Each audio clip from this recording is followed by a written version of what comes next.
In the Viscount's house, everyone sat down because there was going to be a ball, which was hosted by Duke Metellio himself. Madame and her daughter discussed the upcoming holiday. The young lady looked closely at her mother and said with a smile that the Duke was a wonderful gentleman.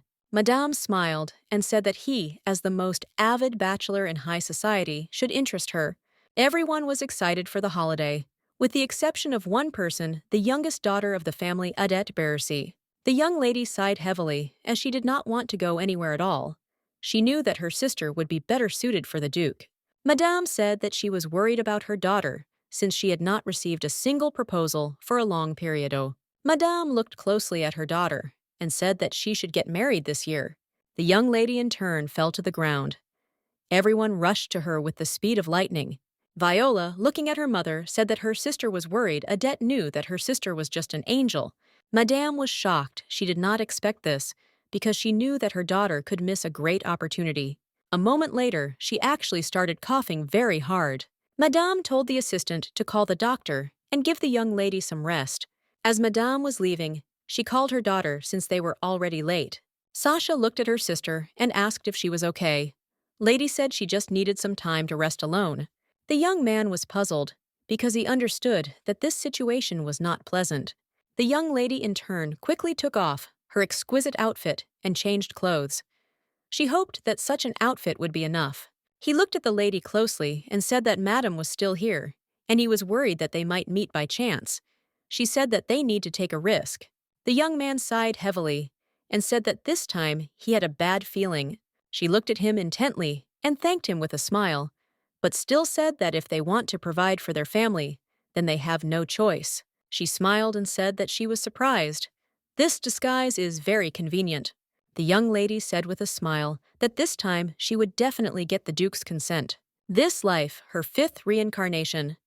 She clearly remembered the past lives of her birth. Her past life seemed like a curse to her, in which she lived for almost 30 years. She sighed heavily, because she knew that fortune always had her back. But in this life, she was born a noblewoman. She thought that she would enjoy a carefree life. But unfortunately, the young lady was unlucky this time too. Approaching the residence, she was furious as the line was very long. The young man told his companion that they would only get to the estate in an hour. The young lady was frozen in place in shock, as she did not expect that she had to wait so long. She felt that the Duke's estate was on the same level as the imperial palace. She wondered how much money a gardener made who did all the work. She froze for a moment as she realized that on the day of the ball, the open garden was a secret meeting place for lovers. She realized that she needed to get back before anyone noticed her. But a moment later, the young lady suddenly ran into someone. She froze in place as she did not understand what had happened. She froze when she realized who she had encountered. The young man smiled and called the Viscount. The young lady was shocked as she realized that the Duke himself was now standing in front of her. Taken aback, she stepped back and accidentally tripped, but a moment later he easily caught her. The Duke looked at her intently and said with a smile that he had saved her. He smiled and greeted the Viscount. The young lady froze in embarrassment, but a moment later, they heard obscene sounds from afar. The Duke accidentally dropped the young lady to the ground, and she fell with a crash. He excitedly asked the Viscount if everything was okay with him. Morris looked closely at the young lady and asked her to slow down a little and not put pressure on herself. She sighed heavily and said that if he didn't do this, he would have more work. He looked at the lady and said that the Duke had rejected her offer. She asked in surprise if he had accepted investment rates lower than theirs. The young man hesitated, not knowing what to answer. The young lady looked intently at the assistant in bewilderment. Morris said the Duke conveyed that he did not need the woman's investor's help. The young lady was furious. She wondered if he had turned down her proposal just because she was a woman. She knew that in this world, women rarely make money. Everyone said that a beautiful woman just needs to get married successfully. The woman had to find herself a husband who would provide a luxurious life. Everyone said that making money is not a woman's job. She was furious and thought that this was simply ridiculous. After some thought, the young lady came up with a brilliant idea. She called her assistant. She said that he should send the investment proposal again to the Duke. He was surprised because they were refused. She said that he should send the proposal on behalf of her maternal uncle, Viscount Tarousseff. Her grandfather had only one daughter after his death. No one could continue the line of the Viscount. She knew that if she were a man, she would have inherited the title. Morris excitedly asked the young lady if her plan would work. Adet said that no matter what happens, they must complete this investment deal. She said that her sister would soon get married, and for Sasha's successful debut, she would need a lot of money. She said that her mother would never allow her sister to marry an ordinary man, and the more substantial her dowry, the better. Adet was shocked because she realized that the life of a noblewoman required much more money than she thought. There were only a few businesses related to the sea in the kingdom. A year ago, the Duke announced his intention to found a company to build huge ships and began to attract investors. The young lady knew that this was a very profitable business, and she needed to get into it. She knew she had to invest in this business by any means necessary. The Duke read the proposal from the Viscount. He was surprised since he had not heard the name given before. The Duke said with a grin that it was very funny, and he needed to meet the Viscount in person. The Duke wrote to the Viscount that he would like to meet in person and discuss the details. The young lady was shocked when she read this letter from the Duke. Morris looked closely at the young lady and asked what they should do. He said that he could not go, because perhaps his face had already been remembered. The young lady sighed heavily and said that she would send a letter to meet him. He looked at her intently and asked if everything would be okay after the meeting. She sighed heavily and said that if it was revealed that the Viscount was a woman, she would again be refused, but if she did not meet, she would again arouse suspicion. On the day of the meeting with the Duke, Morris froze in surprise and called out to the young lady. He looked at her in surprise and asked if this was the only way out. He shouted to her that it was dangerous because she could get caught. She said that she had already gone out in this way before, and no one noticed that she was a woman. He quickly realized she was right, but a moment later, he shouted that that wasn't the problem. He shouted that the Duke is perceptive, and he is not a fool like the others. She wondered what she should do in this situation. She looked at her assistant and told him the current situation. He asked for forgiveness for not being able to find a replacement person. She smiled and asked if there was a worthy person who could help her in this situation. He sighed heavily and asked her to be careful, as the Duke might reach for his sword. She smiled and asked what he was talking about. He shouted that she should be on alert. She smiled and said that if the Duke kills her, then he should take care of her family. The young man was shocked. The king of the state is very old, and for this reason, the crown prince is in charge of state affairs. And his brother, without being personally present, led the army to victory and strengthened his position politically. A young lady entered the estate and examined it closely. She knew that the knight who contributed the most to the victory was Duke Bungelisker Cade Metellio. The young lady entered the room and looked intently at the Duke. He greeted her with a smile. She smiled and said that she was honored to be here. She introduced herself by the name of Viscount Tarusov. The Duke looked at her intently after shaking hands. He said that he had not heard of the Viscount before. She said it was all because their family was on the verge of collapse. The Duke asked where they got so much money.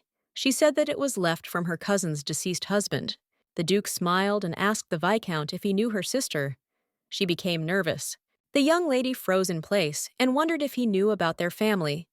She knew that if he lied, things would become more complicated. Adet sighed heavily and said that her sister's name was Viscountess Berce. The Duke said with a grin that he knew about her family. The young lady froze in place in surprise. She did not know what to answer. He smiled and said that the Viscountess was a beautiful woman, and all her daughters were beautiful, and they said that the eldest was very smart. He said that the eldest was not as beautiful as her younger sisters, but they said that she was quite smart. She was shocked because he knew about her. She smiled and said that she had not seen her nieces for a long time. She noticed that the Duke was very interested in them. He smiled and said that he would like to meet the young lady one day. She froze in place, not knowing what to answer.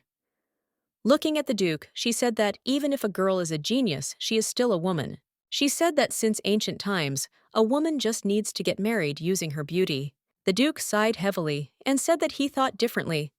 And although the Viscount's family does not have a man, the eldest daughter manages quite well. He smiled and said with a grin that he was very interested. In this world, everyone liked beautiful women more than smart women. From a young age, it was natural that her younger sisters received more attention than her. The Duke greatly surprised her with his words. The Duke asked if there was a reason why the Viscount wanted to invest in their business. The Duke asked if it was all because of Lady Burse. Adette was taken aback and screamed that it was not so. She knew that she needed to quickly get her act together and make this investment a reality.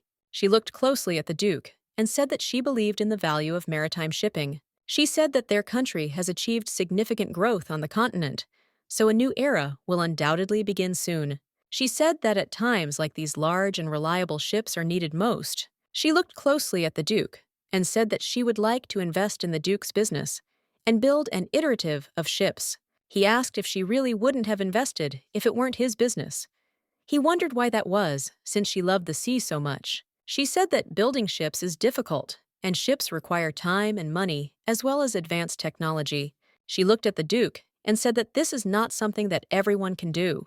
The Duke smiled and said that this was very interesting, since he had not met a person like the Viscount for a long time. The young lady wondered if this was a compliment. She looked at him closely and thought that the rumors were definitely true. Since the Duke was beautiful, she asked if she could ask him something.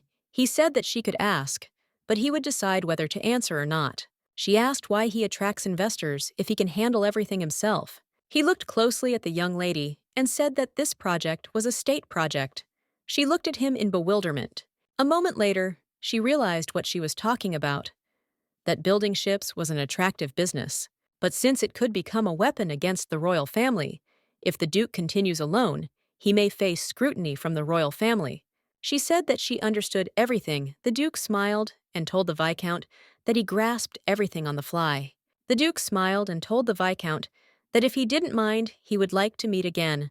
The young lady looked at the Duke in surprise and asked what he was talking about. The Duke smiled and said that when it was convenient for the Viscount, they could hunt together. She was shocked as she did not want this. The young lady froze in surprise. She did not understand why the stake was so huge. She was puzzled, as she had been spending time with the Duke. The young lady wanted him to stop looking at her so closely. Adette was shocked and told herself that she would never cross-dress again. Contrary to the wishes of the young lady, an invitation came from the Duke. Adette was puzzled and did not know when the conversation about investments would begin. The Duke looked closely at the Viscount and said that it seemed that hunting was too boring for him. She said that it was not so. The Duke told the Viscount that he would like to visit his homeland.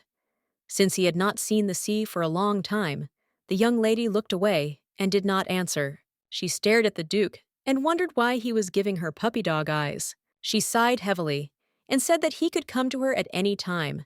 She mentally begged him to stop behaving like that. The Duke smiled and said that since the Viscount invited him, he should come. She was shocked because she did not want him to come. A moment later, the Duke pulled the young lady back, and she froze in shock in his arms. He looked sideways at the young lady and said that she should be quiet. She froze in surprise, and a moment later saw birds in the distance. She looked closely at the Duke, who was looking at the prey with a playful smile. A moment later, a shot was heard, but the young lady did not take her eyes off the Duke. The Duke looked closely at the Viscount and said with a smile that he had hit the mark. She said nothing, only looked away from him. A few minutes later, his companions ran up to the Duke. The young lady was embarrassed because she was very surprised. She thought that only he knew how to laugh like that. The Duke looked sideways at the Viscount and said that he was riding a horse much better than he thought.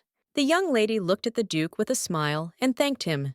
The Duke froze in surprise, but a moment later, he himself smiled. The Duke told the Viscount that his domain was near the sea, and therefore he should know the sea well. She said that she could not say that she knew it well. She said that when she thought about what the sea understood, it became unfamiliar. The Duke smiled and said that the Viscount knew much more about the sea than he did. She knew it was natural, since she had been a diver in her previous life. She called the Duke and asked if there were many investors. The Duke sighed heavily and said that he was having so much fun that he forgot what they were going to talk about. The young lady was furious. He smiled and said that the investment was normal. He said that the investment in the Viscount is too large, and it is desirable that the number of investors exceed the amount invested. She was confused and didn't understand what he was talking about. She wondered if he was still wondering how she got the money. He said that, in fact, he had already completed the recruitment of investors. She asked in surprise what he was talking about. She did not understand why they needed to meet. He smiled and said that at first he was interested to hear that a family he had never heard of wanted to invest a huge amount of money. He smiled and said that he then thought he would be fun and wanted to continue talking. The lady was furious. He looked closely at the Viscount and said that it seemed he had made a mistake. The Duke sighed heavily and said that he should have said this from the very beginning. The lady said that she needed to return home, since she no longer had a reason to stay in the capital. The Duke was in shock. He called the Viscount, but it was all in vain. The Duke shouted that he really hoped that they would meet again. She was furious since he had no intention of cooperating with her. The young lady froze in surprise, as she did not understand what was happening. She was surprised because she received an invitation from the Duke. He wanted to discuss the issue of investments again. The Duke wrote that he would like to meet the Viscount and apologize, and if he had not left, then they could meet at the ball. She also received an invitation in her name to the ball. Morris looked closely at the young lady and asked what she intended to do. She was furious and did not know what to do. When the investment plan she worked so hard on failed, she immediately left the Duke, but she was very surprised when she received a letter saying that the Duke wanted her to attend the ball. She knew that to some extent it could be said that it was fate. He looked closely at the Viscount and asked with a smile if he was all right. She said that everything was fine with her, but she knew that contacting him would only cause her problems. The Duke asked the Viscount in surprise why he had come to the garden.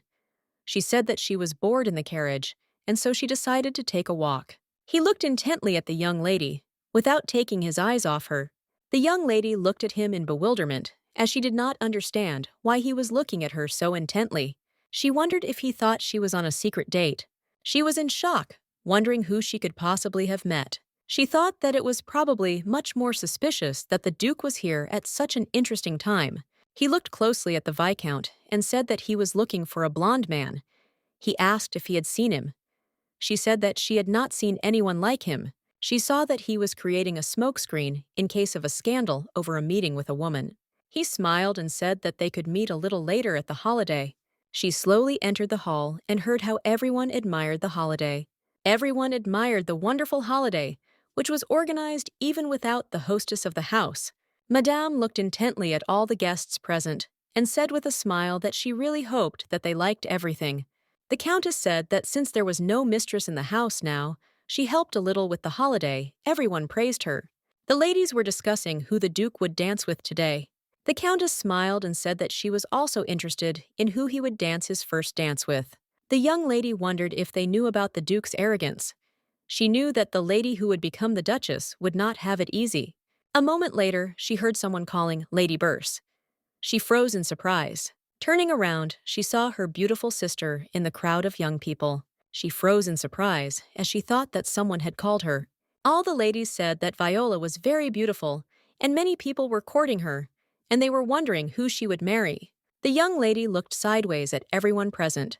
She heard them discussing that the Duke often dances with Viola. They asked the Viscountess if the Duke had really organized a ball for the young lady. They said that the young lady was very beautiful, and the Duke simply could not help but fall in love with her. Adette was in shock, wondering if the Duke really liked her sister. She wondered if this was the reason he was interested in her investment. Madame looked closely at the Viscountess and asked if Lady Adette had not come today. She said that the wedding of her eldest daughter was most important. The Viscountess thanked the missus for her concern. She said that her daughter was not feeling well, so rest at home. The Viscountess, in turn, turned around in search of her daughter. A moment later, she froze in surprise and looked intently into the distance. The young lady in turn froze as she caught her mother's gaze on her. The Viscountess asked forgiveness from everyone present and hurried to her daughter. The young lady was shocked. She realized that her mother had noticed her and went on the run. A moment later, Madame ran into the Duke and was taken aback. The Duke looked closely at Madame and with a smile asked if she would mind if he danced with her daughter. A moment later, the Duke and the young lady walked out into the middle of the hall. Everyone watched the beautiful couple intently while they danced around. The young lady in turn ran out onto the terrace with lightning speed. She exhaled heavily as she realized that she had almost been caught. She knew that if she stayed here any longer, her heart would stop. A moment later, The young lady turned around because she heard someone whispering. She heard that they were discussing her sister. The young people were surprised because they knew that the Duke called her by name. They were furious because they realized that he was trying to hit on her. The young man looked at the young lady with a grin. He did not believe that the Duke would marry her. The young lady, in turn, was furious as she knew that the young man had already crossed the line. She knew that her sister was much more valuable than the Duke. The young lady froze in surprise when she saw her sister dancing with the Duke. She froze in place when she saw the Duke and her sister looking at each other warmly.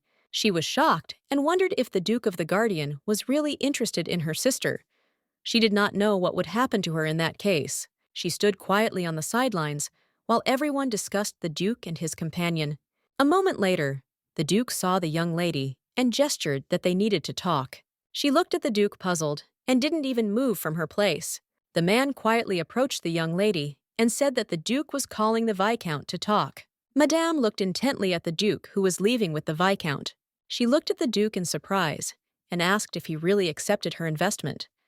The Duke smiled and said that everything was true, but there were a couple of conditions. He told the Viscount that he should sell him the territory of Owl. You should rent it out for a long time. He said that the Viscount could sell the estate to him, or it would take a long time to provide it. The Viscount said that he understood, since the Duke wanted to organize a shipping company in that place. The young lady looked closely at the Duke and said with a smile that this was a great idea. They drank champagne for a great deal. The young lady was glad, because she knew that the hard time was over. The Duke looked intently at the Viscount and wished him a good journey. But a moment later, he asked for 1 minute.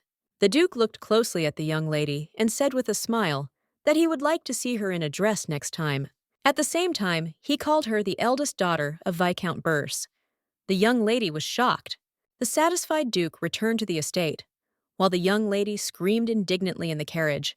He smiled and said that the young lady was to blame for this. He knew that no matter how important it was, she actually came and disguised herself as a man. He was surprised when he saw the given amount that she wanted to invest. The butler said that after doing some research, he found out that the Viscount was related to the Beers family. The Duke knew that this family were nobles without pride, since the family made money using resources from their land. The Duke thought that this letter was sent by the Baron's son in order to invest. The butler said that he learned that the Viscount had only one daughter, the current Viscountess Burse. The Duke was surprised that the eldest daughter, without any fear, used this name. He realized that she was problematic. The Viscount was bad at investing and running a business, but his eldest daughter was very different.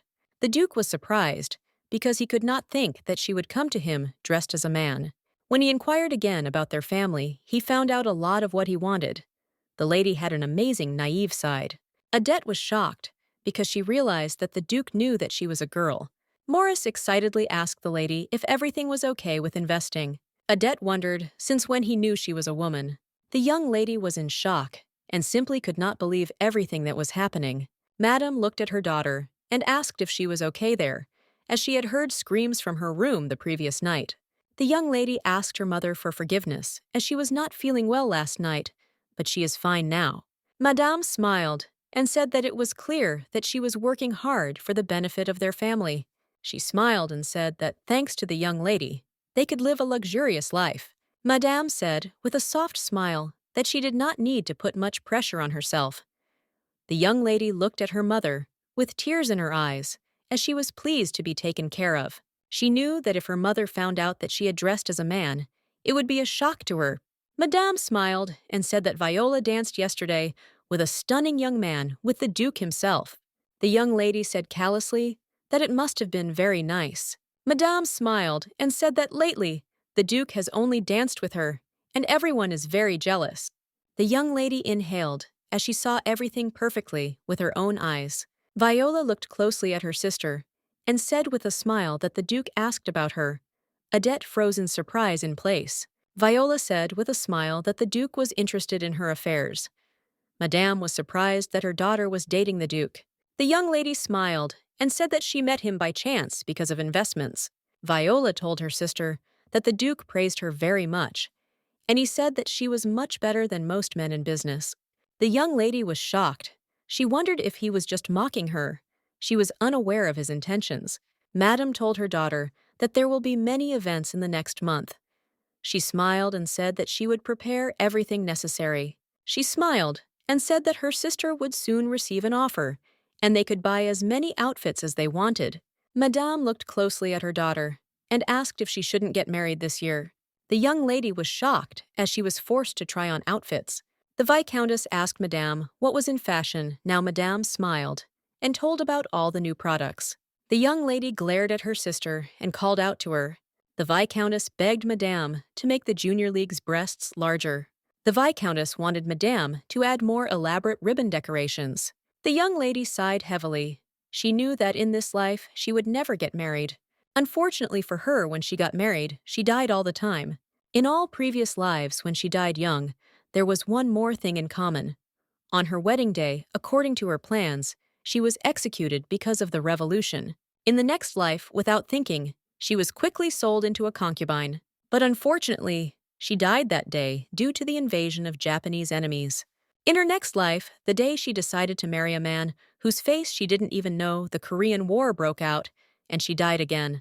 A few months into her new life, and she thought she would get married.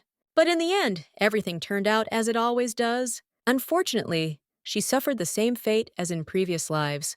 She met with an accident. All her previous lives were very short and lonely. She sighed heavily because she just wanted to create her own family. She was furious, did not understand why she was dying, just because she wanted to get married. She screamed with rage that she didn't want marriage. She just wanted to live. She screamed that if this continued, she did not want to be reborn. Moments later, she saw the light. Looking closer, she saw a silhouette. She was very puzzled as the light blinded her. A moment later, she heard a voice telling her that there was a reason why her wishes were not coming true. She was puzzled because it was too loud, and she couldn't hear anything. She was told that it was all because she was planning to get married. She froze in shock in place. Moments later, she realized the true reason why she was dying young. She wondered if it was all because she wanted to get married. The maid looked at Madame in surprise and asked why she was crying, because the Madame was healthy. Madame said that she was very sorry for her daughter. She did not understand how a girl could be born with such a face. Madame was shocked and wondered if her daughter would be able to get married. The young lady was shocked. She wondered how a newly born child could be so ugly. She wondered if God had given her any chance. She knew that everything was not so bad, and thanks to her current situation, she could live happily and not get married. That's exactly what she thought. But from her debut day until today, she remained alone. She knew that she would not marry, and therefore she consoled herself with the fact that she was doing everything right.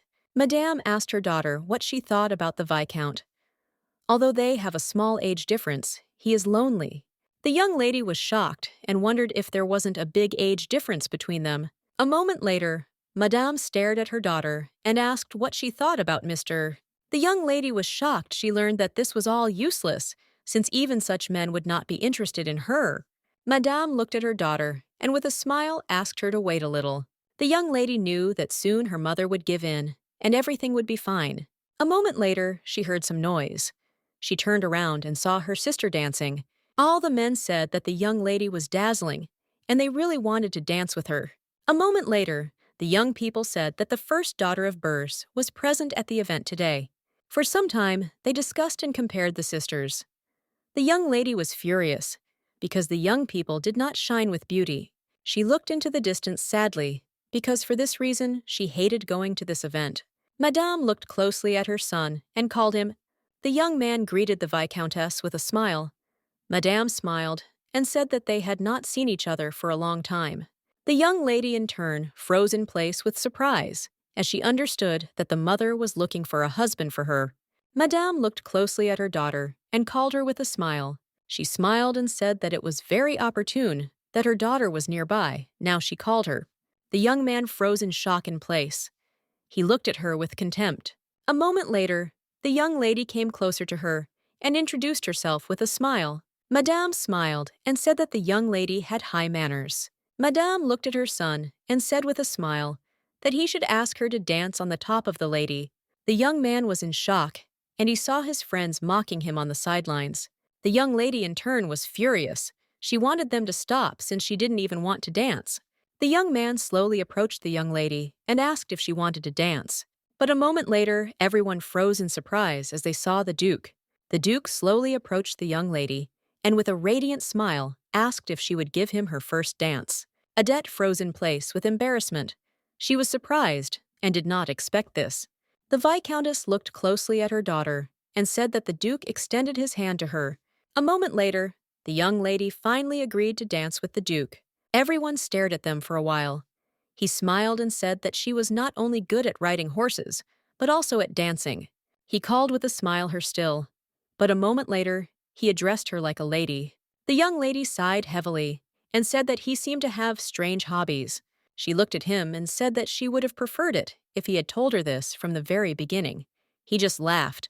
He said with a smile that he would never have imagined that a young lady from a noble family would appear like this. The young lady, in turn, froze in embarrassment when the Duke picked her up. Everyone looked intently and with admiration at the young people who danced for their own pleasure. She was shocked because she realized that the Duke was performing a dance that he only dances at the debut. She sighed heavily and said that she had no other way since he refused her investment due to the fact that she was a woman. He smiled and said that it seemed that there was a misunderstanding between them since he refused because of the business in which she was engaged. He said that he is a knight and his duty is to protect his homeland, and he sheds blood and stands guard over the land. Looking at the young lady, he said that the act of simply buying and selling them did not look good to him. The Duke said that during the first meeting, he tried to humiliate and drive her away. He smiled and said that during their dialogue, contrary to his expectations, she appeared as a completely different person. He said with a playful smile that he really enjoyed spending time with her, so much so that he wants to become her friend. The young lady froze in place in surprise. She did not expect to hear such a thing. He smiled and asked if she would like to dance with him again. The young lady looked at the Duke in confusion and surprise and asked what he was talking about. The young lady wondered in surprise whether he didn't know that only lovers did this. She was shocked because even at none of her birthdays had she attracted as much attention as she did now. Viola told her sister, with a joyful smile, that everyone was interested in knowing about her relationship with the Duke. The young lady smiled and said that they were just talking about business. She smiled and asked if they were talking about investing in a shipping company. She was glad that everything worked out for her sister. She wondered if she had discussed the matter with her sister earlier. A moment later, the sisters gazed into the distance. The crown princess's maid, the young Countess Reina Huboden, approached the sisters with a smile. She stared at the sisters for a while without saying a word. A moment later, the young countess looked at the young lady with a grin.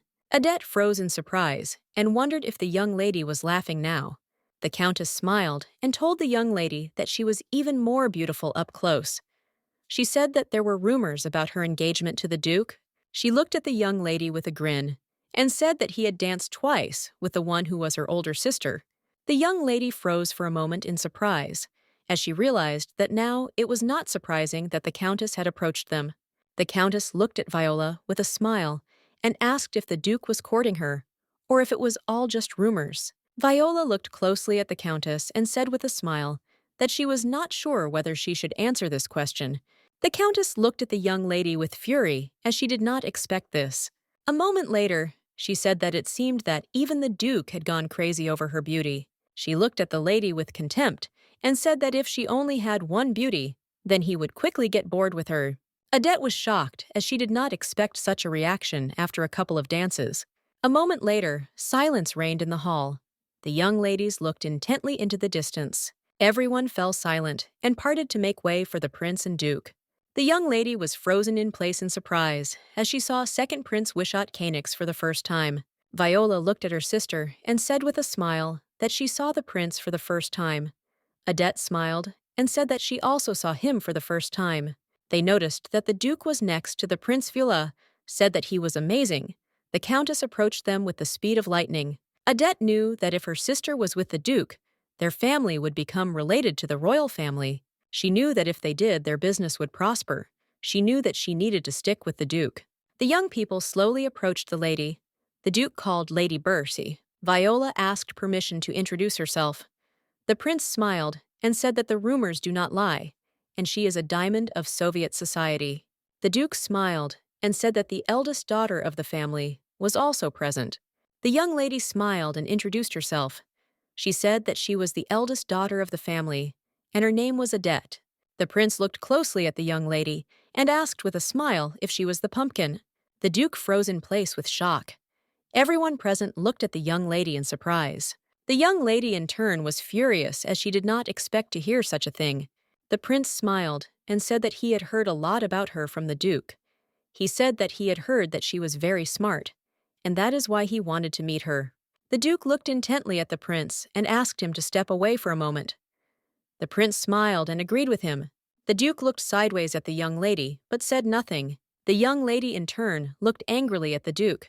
She wondered what he had said about her to the prince. The duke asked the prince if this was what he really wanted to say when he asked to meet the lady. The prince smiled and, looking at the duke, asked if he had not said that about her himself. He said that he simply meant that she had pumpkin-colored eyes. The prince was surprised since the duke refused to invest because the investors were a woman. The duke said that at the meeting he changed his mind. The prince smiled and asked if she was really as ugly as rumors say. The duke said that she had ordinary pumpkin-colored eyes. The prince smiled and told the duke that he was the kind of man who would never marry. The duke said that he was only speaking on a business matter. He told the prince not to worry, since he had no intention of getting married before. The prince sighed heavily and said that if this was so, then he was very glad. The prince looked at the duke with a smile and said that he really hoped that he would not change. Sasha looked at her sister with a smile and asked if it was true that she had danced with their duke several times. The young lady smiled, looking at her sister. She said it was nothing special. Sasha said it meant the duke wanted to get closer to her. She smiled and, looking at her sister, asked if she really wanted to say something about this. She asked about it. Sasha hesitated, not knowing how to answer this question. But a moment later, she cried out that she would like to go to Lenocia. Adette asked if she really wanted to go to Lenocia's magic school. Sasha said that she had a friend who went to magic school. Sasha said with a smile that he told her that he also had a talent for magic. Adette said that her mother would be against it. Sasha shouted to her sister that she was a girl herself, but their whole family depended on her. She shouted that she wanted to become not a good wife and mother, but a real magician. Adette sighed heavily and said that even their mother would agree it would still be difficult for her to get there, since in order to enter the school, she needed to have a recommendation from a person with the title of Marquise or higher. Adette said that she really wants to help her sister, but it will be hard. Sasha told her sister with a smile that that's why she started talking about it. Sasha asked her sister with a smile if she could ask the duke for a letter of recommendation. Since she was so friendly with him, Adette was shocked by what she heard. She immediately remembered his arrogant smirk, with which he said that she was Lady Pumpkin. Adette was in shock and knew she just couldn't do it. A moment later, the butler entered their office and told the young lady that a guest had come to see her. The young lady was surprised, since she had not invited anyone. She knew that her mother and sister were not at home. The butler said that His Excellency the Duke had come to see the young lady. The young lady was shocked as she did not expect this. Sasha in turn was very happy that the Duke himself came to them. The young lady looked closely at the Duke and said that he had suddenly come to visit them. The Duke smiled and asked for forgiveness for his bad manners. The lady was shocked because she understood perfectly well that he himself knew that it was impolite, but for some reason he came unexpectedly, and without even telling him, the Duke asked the young lady where the other family members were. She smiled and said that her mother and my sister left. She looked closely at the Duke and wondered if he had really come to meet her sister. She said that she was thinking about her coming back in the evening. The Duke smiled and said that everything was fine, since today he came to see her in person. The young lady looked at the Duke in bewilderment and asked what he was talking about. The Duke smiled and said that her younger sister was very similar to Lady Viola. She looked at him in surprise and asked why he was suddenly talking about it. The young lady in turn turned around as she realized that her sister was somewhere nearby. She was in shock when she saw her sister hiding behind the door. The Duke looked intently at the young lady and asked with a smile if she could introduce him to the little lady Sasha, in turn beamed with happiness. The Duke looked intently at everyone present and said with a smile that the rumors that the young ladies of the beauty family did not lie. Odette was furious since just recently he called her a pumpkin. The Duke looked closely at the young lady with a smile on his face. He smiled and asked if these were the books from the royal library on her shelf. She smiled and said that they are very useful in doing business, and that is why she often visits the library. He looked at her intently and said with a smile that it seemed like she really liked to read. Odette arched and said that that's exactly how it was. She remembered being told that reading was a very extravagant hobby for a girl. The Duke looked closely at the young lady and said with a smile that she had a very good hobby. He said with a smile that reading is an elegant and wise hobby, which, regardless of age and gender, broadens one's horizons and is not subject to scandals. The young lady looked at the Duke with an admiring smile and asked if he really thought so. She smiled and said that she completely agreed with him. She sighed heavily and said that it was a pity that books were very expensive and not so easy to get. She said that if printing made great progress, women from noble families and ordinary people would be able to get easy access to them. She smiled and said that in this case, they too could live a better life. She was puzzled because Togo herself, without noticing, got carried away and began to talk too much. He looked at her closely and said that this was very interesting since she had shown by her example that women could also manage a business well. He said with a smile that it would be very nice if women had more opportunities. Sasha looked closely at the Duke and called him. With burning eyes, she asked the Duke what he thought about teaching the lady magic. Odette was shocked because she did not expect that her sister would ask about something like this. She would like to stop her, but the Duke stopped the young lady, not allowing her to finish, and looking at Sasha, asked for what purpose she was interested. Sasha looked closely at the Duke, and with burning eyes, said that she wanted to become a great magician. The young lady was shocked because she understood that this was a terrible situation. Sasha looked closely at the Duke and asked if he could give her a letter of recommendation to the School of Magic if she was found to have the ability. Odette was shocked and, looking at her sister, asked how she could suddenly ask the Duke about such a thing. The Duke looked closely at the young lady and said with a smile that he agreed. He smiled and said that if her family agreed, then he could not help but recommend her. He smiled and asked if he could see for himself that the young lady has abilities. He said that he also knows how to use magic a little. A moment later, the young lady decided to show off her abilities to everyone present. He smiled and said that if she could fill the given cup with water, he would recommend her to the school. Everyone present froze in surprise as they noticed that the young lady was still able to summon water. But a moment later, the young lady still could not cope with her ability and accidentally doused the Duke with cold water. The Duke froze in surprise in place. The young ladies looked at the Duke in surprise and dumbfounded as they did not expect this. Quick as lightning, Sasha left the room screaming. Odette, in turn, looked closely at the Duke, since she was very worried that he might get very angry. She froze in place with surprise and embarrassment as she noticed his muscles, which stood out very strongly. After all, his clothes are wet. The Duke sighed heavily and, shaking off drops of water, said that the young lady undoubtedly has talent, and if she wants it, he will certainly write a recommendation. The young lady embarrassedly approached the Duke and, asking for forgiveness, said that he could dry himself with this towel. She was puzzled and did not know what to do with such rudeness. She was puzzled and did not know where to look in this situation. The Duke looked closely at the embarrassed young lady. He slowly walked closer to her and asked if she could forget the rude joke said by His Highness the Prince. She froze in surprise on the spot. The young lady wondered if he was really worried about this. She smiled and said that he would forget about this joke. The Duke looked at her intently and said with a smile that a lot of interesting things happened to her after meeting her. He smiled and asked if she had forgotten the promise she made while pretending to be a viscount. He smiled and said that he would certainly wait for an invitation to Owl. Madame looked at everyone present and said with a smile that the Duke had recently visited their mansion. She smiled and said that she and her daughter were not at home and they could not meet him. Madame said that their eldest daughter received the Duke well. The lady looked at Madame and asked if she knew about the Countess's house party. The lady said that only specially invited ladies and gentlemen go there, and it is a small party lasting only one night. And they said that if even the old miss goes there, she will soon get married. The lady looked closely at Madame and said with a smile that she would try to get her an invitation. Madame looked closely at the lady and said that she did not even know that she was thinking like that about her daughter. Adette was in shock since she knew very well that she would have to suffer again. A moment later, the butlers entered the room and with a smile told Madame that a letter had arrived from the Duke's house.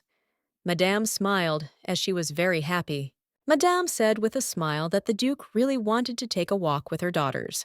The Duke turned around because he heard someone calling him. He froze in place because he saw the princess.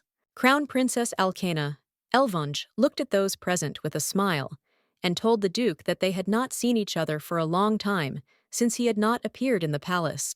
The Duke greeted the princess. The princess smiled and told the Duke that he looked good. She looked closely at the Duke and said with a smile that she saw the rumors she was not deceived. The Duke looked at the princess in surprise and asked what she was talking about. The princess smiled and said that she was talking about how he was going to get engaged to an exorbitant beauty. She said that everyone was taking great interest in his marriage. The Duke smiled and told the princess that he did not know that she was also taking great interest in it. She looked at him intently and said with a smile that he spoke as if he regretted it. She looked at the Duke with a grin and asked if his chosen one could not become her friend. The Duke thought sadly about what the princess said. He wondered if they could still call themselves friends. The princess smiled and said that young ladies shed a sea of tears, and even her maid the countess was very upset when she heard these rumors. The Duke looked sideways at the prince and said that he was much more famous than him. The prince smiled and looking at the princess said that he knew that she came exclusively to the Duke. For this reason she did not even notice him. He fixed his furious gaze on the princess. She looked at him intently and said that he should also find a good match to marry. He looked at her in surprise and said that he didn't even know that she supported him about marriage. The princess looked closely at the prince and with a smirk asked what he was talking about. She said that she just hoped that he would meet a lady from the right family. The prince looked at her intently and asked who was really interfering with his marriage. The princess did not answer, and with the speed of lightning, she left their company. The prince looked at the Duke with a smile and asked if it was true that he was more popular than the Duke. He smiled and said with satisfaction that his appearance was more outstanding. The Duke sighed heavily. He wondered if he should just hit the prince. Returning to the office, the prince asked the Duke what about the letters he was interested in, whether he had returned them all. The Duke sighed heavily and said that they had not returned yet. The prince said that they undoubtedly needed to find them faster than the crown prince did, princess. He said with a grin that she started moving people there. He said with a grin that her game of dolls will soon come to an end. The young lady looked intently at everyone present, and with a satisfied smile said that she really liked it here. Since Lenocia was very close, Adette looked closely at her sister, and with a smile told the Duke that she was still a child, and he should understand her. The Duke said with a smile that if they had some time, it would be nice to visit Lenocia for a while. The young lady said with a smile that if they came too late, then mother would worry. She was puzzled because she knew that they were already gone far enough. Cade smiled and said that everything is in order, since Madame herself said that they might come back late. Madame smiled, and I, looking at my daughter, said that today they can stay as long as they like, since they may need a lot of time for conversations. She was puzzled, as she knew that her mother already had a plan planned. Sasha screamed with a smile as she noticed a boat nearby. Adette was puzzled, as she knew that it was not surprising, and they had taken too much stuff for a normal walk. Sasha looked closely at her older sister and asked if she wanted to go boating. The young lady said with a smile that she didn't want to do that. Sasha became very sad, and looking at her sister, she said that she would like to go on a boat ride. The young lady looked closely at her little sister and said with a smile that they didn't come for fun today. She smiled and said that they could ride next time. Sasha was shocked and didn't understand why the young people were riding then, but they don't. The young lady looked intently into the distance and asked with a smile if they were not suitable for each other. Sasha looked at her sister in surprise and asked if the Duke and Viola really liked each other. Adette looked at the young people with a smile but did not answer. She looked at them intently and wondered if her sister would be happy if she married the Duke. She was looking forward to the wedding of her younger sisters, but in turn, she was well aware that she was a completely different matter, as her life would come the end if suddenly she gets married. She sighed heavily as she understood where this emptiness came from. The young lady looked intently at her assistant and said that she already needed to start preparing the dowry. He looked at her in surprise, but did not answer. She sighed heavily and said that her sister would soon receive a marriage proposal. The young lady said that it was a great honor for their family. The young man, in turn, looked sadly at the young lady, but did not answer.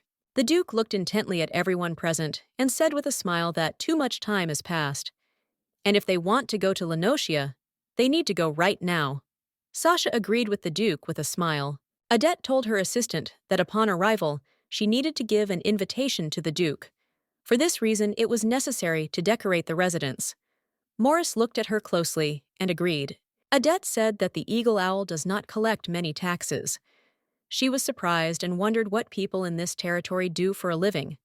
Morris said that the land is depleted, and reclamation is difficult since there are few people living in this territory. For this reason, most of the residents are engaged in fishing. She knew that the category of fish and seafood is not included in the goods. Taxable. She knew that in this case it is not surprising. The young lady looked closely at her assistant and said with a smile that she would borrow the tax code upon her return. Viola accidentally yawned and asked for forgiveness from her sister Adette. With a smile, asked for forgiveness from her sister, since they had gone so far, and she started talking about work again. She looked closely at her sister and said that Sasha would be late. She asked her sister if she wanted to go out and look around.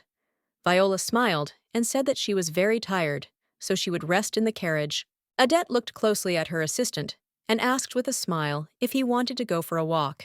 He hesitated, but a moment later he said that he needed to take care of business, and later he would go. Adette looked at him with a smile and said that she could not do everything without him. She asked to take care of his business. The young lady, in turn, slowly went for a walk in the late evening. A moment later, she hesitated and wondered if she should go back. She froze in surprise as she felt someone's presence behind her. She looked at the young man in surprise and, in turn, wondered if it was really a local magician in front of her now. She froze in shock and could not move as she felt his destructive aura. She was shocked and realized that he was very dangerous. The young lady, in turn, ran with the speed of lightning. She was puzzled and wondered why again this time she had to die. This time she did not even dream of getting married. She was puzzled as she did not want to die so early. The young lady screamed as she realized that someone had touched her. The Duke looked at the young lady in surprise. She in turn looked at him, in fear, with tears in her eyes. He froze in alarm, looking at the young lady. A moment later, he asked what was the matter. Sasha screamed and called her sister. The young lady looked intently at everyone present and calmly said that an outsider had invaded them. The Duke was shocked as he did not expect to hear such a thing. He looked closely at the young lady and asked if she was hurt. Adette sighed and said that she was fine. The Duke looked intently at Miura and hastily said that they already need to go. She looked intently at the Duke and asked him to take care of himself. The young lady sighed heavily and, looking after them, quietly muttered that this was already the 5th time. She looked closely at Adette with a slight grin and said that the young lady is a very interesting person. Adette froze in surprise in place, but did not answer. The Duke looked sideways at the young lady and asked in bewilderment what Muri was talking about. Muri bowed her head in front of the young lady with a smile and said that this time she must definitely achieve what they want. Adette walked back home with everyone, but she couldn't get everything that had happened out of her head. She wondered if the young lady had really seen the life she had lived before. It was stuck in her head that she had to achieve that what he wants. She sighed heavily because she understood that she would already be glad if she were not dying a quick death. She froze in surprise as she noticed that the Duke was looking at her. She looked at the Duke in surprise and wondered if she had imagined it, and he was looking at her intently. The Duke looked intently out the window and said with a gentle smile that the moon was very beautiful. Adette, in turn, looked out of the window embarrassedly and said with a smile that he was right and she was very beautiful. After the Duke's walk with the young Viscountesses of Bears, rumors of an engagement to Viola spread even faster. In order to find out the feelings of the Duke-Countess, Daisy invited 3 people to the party. Everyone wanted to know if the lady would get engaged to the Duke. The young lady, in turn, had fun with the Duke. Adette looked closely at her assistant and said that she was right. Everything that the sea brings is not included in the list of goods subject to tax, and they are mainly engaged in fishing, so the tax collected there is small. If they take advantage of this opportunity, then they can earn a lot of money.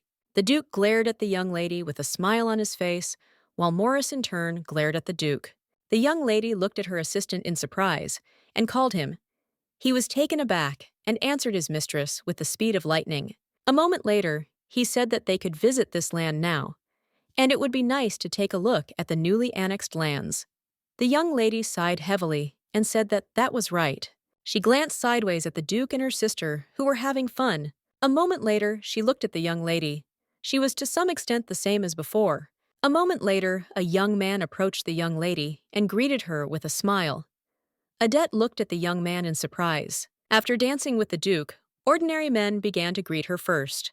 The Duke looked intently at the young lady, who was approached by a young man a few minutes ago. A moment later, the Duke sauntered up to the young lady and said that she even worked here. The young lady looked at the Duke in surprise, because she did not understand why he approached her. She looked at him intently and said that he wanted to visit this area as soon as possible, so she needed to work hard. Adette knew that he was just constantly rushing her, which caused a lot of work to fall on her.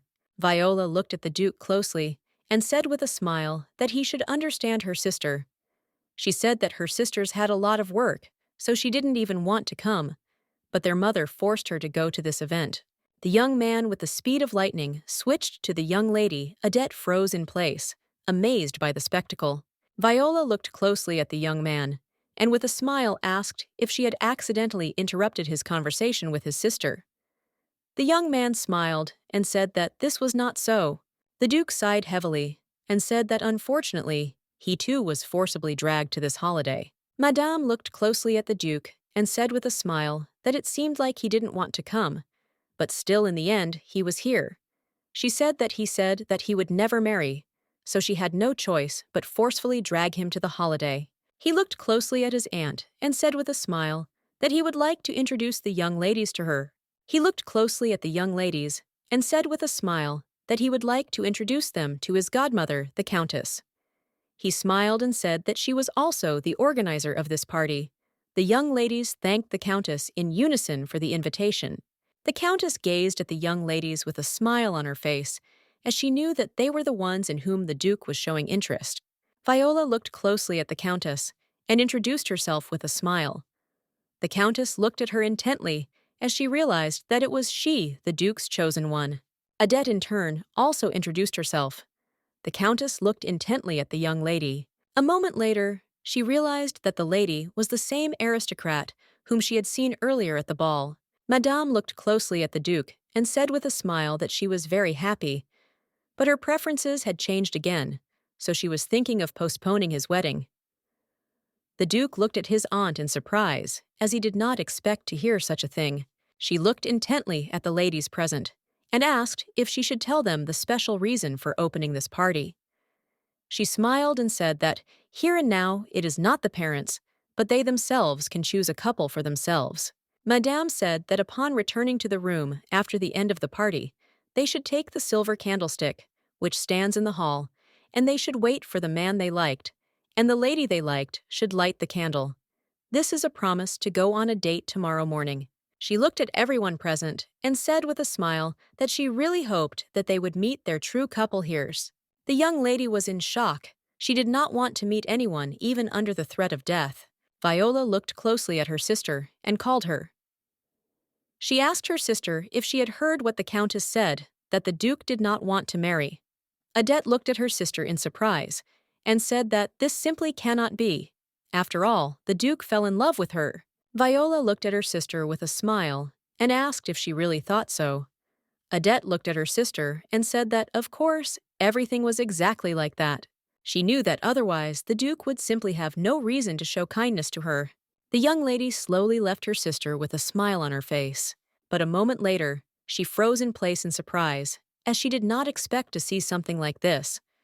The young man looked at her with a smile and said that they would meet tomorrow at the back door in the garden. Adette froze in place. In surprise, she could not utter a word. Viola, on the contrary, was glad to meet. The next day, the young lady was in a hurry. She was in shock and didn't understand where he had gone. She was furious because she had come all this way for one man. But to her regret, she only met a strange man. She was furious because she couldn't even start a conversation with the Duke. She didn't know whose candle he was lit at yesterday. A moment later, she froze in place as she saw the Duke in a hurry. She knew that she simply could not return without finding out anything. The young lady hurried after him. A moment later, she froze in place as she heard someone calling her. Madame looked intently at the young lady and asked with a smile where she was in such a hurry at such an early hour. The young lady was in shock, since of all people she was lucky enough to run into the godmother of the Duke. She hesitated, not knowing what to answer, asked question. Madame looked closely at the young lady, and with a smile said that it was too early for breakfast, and she offered to go have a snack with her. The young lady looked at Madame in surprise and agreed with her, because she knew that she had no choice for a different outcome. The Duke slowly cut a beautiful piece of meat for his companion. He looked at her intently and said with a smile that it would be very nice to see her in the morning. The young lady froze in surprise in place. She did not know what to answer. She looked around the area with lightning speed as she could not find her sister. She was puzzled and wondered if it was not her sister who was supposed to come to meet the Duke. The Duke ate slowly. He sighed heavily and said that I wanted to ask her that time. He sighed heavily and said that unfortunately, there was no opportunity, so he called her separately. The young lady looked at the Duke in bewilderment, as she did not understand what he was talking about. He looked at her intently and asked on the day of their walk if she remembered what the stranger who was at the School of Magic looked like. She sighed heavily and said that unfortunately, because of the darkness, she could not see the details, but he definitely had blonde hair that covered half of his face. The Duke froze in place from shock. His face turned pale. The young lady looked at him in surprise and asked if he had any idea who it could be. Cade sighed heavily and said that he was not sure. She looked closely at the Duke, as she saw that he did not ask anything else. She looked at him intently and wondered if every time he appeared suddenly, he was thus drawing the line. She knew that they were connected only by the fact that he was a candidate for grooms, her younger sister, and that they are business relationships, nothing more, nothing less. She smiled and said that the owl residence was decorated, and she would have it ready when he named a day on which he could visit her. He looked closely at the young lady and said with a smile that it was very good and they could go to this week. A few days later, the young lady visited the Phelan residence. She was glad, because in this outfit she felt most comfortable. She knew that if she continued to dress in this way, she would certainly be scolded. Sometime later, she sat and gazed at the beautiful view of the sea. She realized that this area was very suitable for a shipping company with great depth and a convenient sandy shore. A moment later, she noticed someone was swimming. She noticed that a young girl had come out of the sea, and now she was sure that the girl had not been swimming at all. She was surprised that the young girl was collecting materials and working so hard at such a young age. Adette was slowly preparing to return home. A moment later, the young lady heard someone scream nearby. The man angrily pulled the young girl back. He didn't understand where such a little girl had so much strength. She in turn screamed that she wouldn't give him what she had. Adette was furious. She decided to intervene, as she did not understand what such a big man was doing with a small child. The man got scared, and with the speed of lightning, he pulled the bag back to the little girl and ran. The young lady was furious. She ran up to the girl and asked if she was okay. In turn, the girl began to cry, very much. The lady was in shock as she did not expect this. A moment later, the young man approached the lady and asked if she really had a sense of justice, and she decided to help. He looked closely at the young lady and said that now the little girl in the family has nothing to eat. Adette looked closely at the young man, as he was very handsome. She noticed that he looked like he came from a noble family. She looked at him intently and said that it was very rude towards someone who was trying to help. She felt like he was like the girl's older brother. He looked at her intently and asked if she really thought she helped the girl. He looked closely at the lady and said that because of her actions and the horse, she was scared, and everything was taken away from her. Adette was furious because she only wanted to help. She looked closely at the man and asked if it would be enough for her to replace the lost food. She said that then the girl would not have to work at sea for a while. She was furious because a grown, healthy man was forcing his little sister to work. He looked at her intently and said with a grin that the nobles seemed to think that money solved all problems. He said that even if there were silver coins in this province, it would be difficult to get food with them. He said that because the owner of the territory left the depleted lands unattended, only the local residents are suffering. She said that now new lands have been annexed, so the situation has improved, and the current owner is different from the past in all aspects. He looked at her intently and said that he doubted it, since in his opinion, the nobles of this kingdom are busy making money only for themselves. She knew that the previous owner was addicted to gambling, and as a result, sold these lands at a low price. She understood perfectly well how the residents felt, so she did not want to be considered the same. Her lady shouted at her with rage, because she wanted to stop the young people. She looked intently at the young man and told him to stand still. The young man looked after the young lady in surprise as she dived under the water with the speed of lightning. The girl looked closely at her uncle and asked if everything would be okay. The young man stood quietly and did not say anything to the girl, but a moment later he rushed into the sea.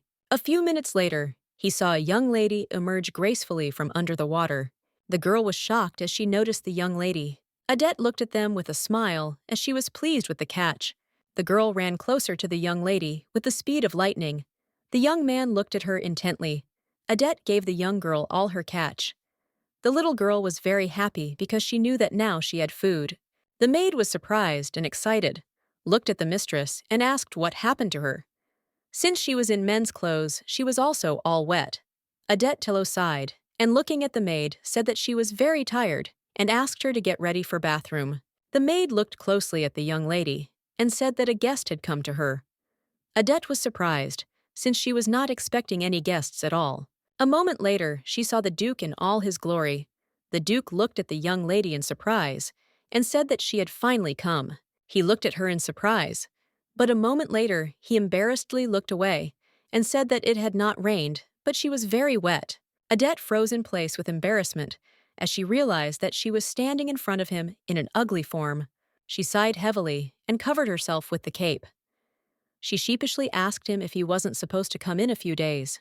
She was puzzled since he came without even warning her.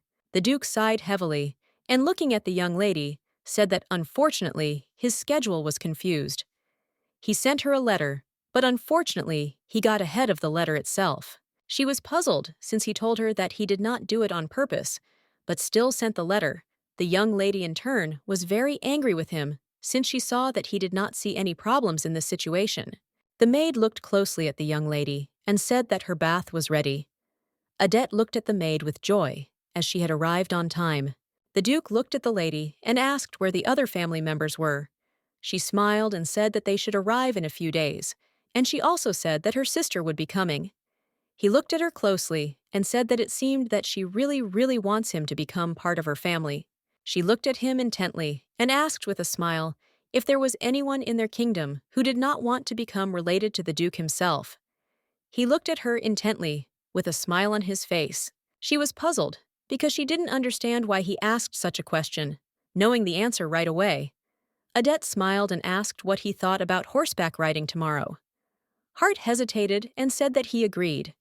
He didn't understand why she was the first to ask about it. She smiled and said that today she was looking at suitable lands for the shipping company, and tomorrow they could look together. The Duke looked at her intently and agreed with a smile. The maid looked at the young lady puzzled and said that she would be in big trouble if her mother saw her like this. The lady sighed heavily and said that her mother was coming the day after tomorrow. Camilla was worried because she was worried that there might be rumors that the young lady arrived at the residence with a man, and they were left alone. Adette, with a smile, said that there was nothing between her and the Duke. She said it was her just a few hours ago. The young lady, with the speed of lightning, lifted the Duke from the bottom and dragged him to the shore. She was in shock and did not understand why he could not swim. In a hurry, she screamed and called for the Duke, as she was very worried. She was in shock, did not understand what a strange situation was now. The young lady slowly approached the Duke because she knew that she had to save him. She knew that she had to give him artificial respiration. A few hours before the incident, they were walking along the seashore. She knew that the sea in this area was deep and suitable for the departure of large ships. There were also cliffs, which made this place also suitable for the location of a shipyard. He looked closely at the young lady and said with a smile that this place was the best they had visited today. He asked if this was the land she had recently bought. Adette looked closely at the Duke and said that everything was true. She was surprised and did not understand how he knew about it. The Duke smiled and said that lately more than one or two people have been telling him about the affairs of the bears. Family, Adette, puzzled, said that there are a lot of friendly people around.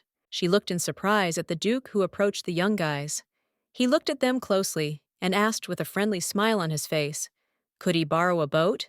And in return, he would give them coins. She looked closely at the Duke because she knew that this no use. The young guys looked at him intently and said that they didn't need it. The Duke looked at them in surprise and asked if they didn't know what silver coins were. The guys said that they didn't need them. The young lady slowly approached the young guys and asked with a smile, how about this? She provided them with a whole basket of treats. The young people agreed and said that they could take the boat.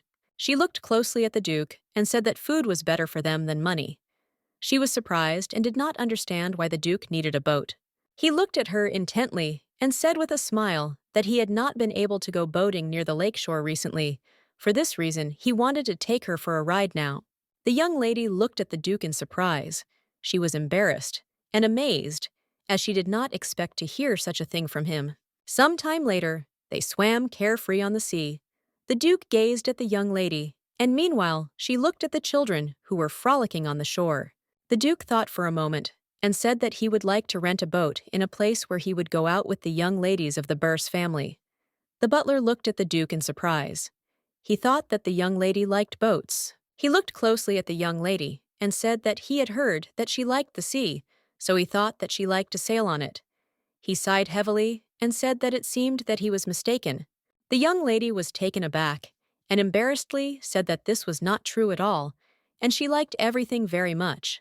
Just looking at the little children, many thoughts arose in her mind. The Duke looked at the young lady in surprise and asked what she was thinking about. She sighed heavily and said that she was now thinking about what one local resident told her. He said that the ruler of these lands neglected this area, which is why the residents have to live very hard. She sighed heavily and said that while she was attending balls in the capital, it was very difficult for them to find a livelihood. The Duke looked closely at the young lady and said that it was not her fault. What the Baron did was wrong by losing the land data at cards. She thought for a moment and said that the villagers might also think that she was no different from the previous owner. The Duke looked closely at the young lady and said that this was not so, as they would soon be grateful to her. They will be grateful that such a person as the young lady became the owner of these lands. Adette froze in place with embarrassment. She was surprised, as she did not expect to hear such words from the Duke. He smiled, and looking at her, said that she would not neglect this territory. She had already made a deal with him about the shipping company, and also sacrificed her freedom and dressed like a man. The young lady thanked the Duke with a smile for his comforting words. He smiled and said that this was not consolation at all, but just the pure truth.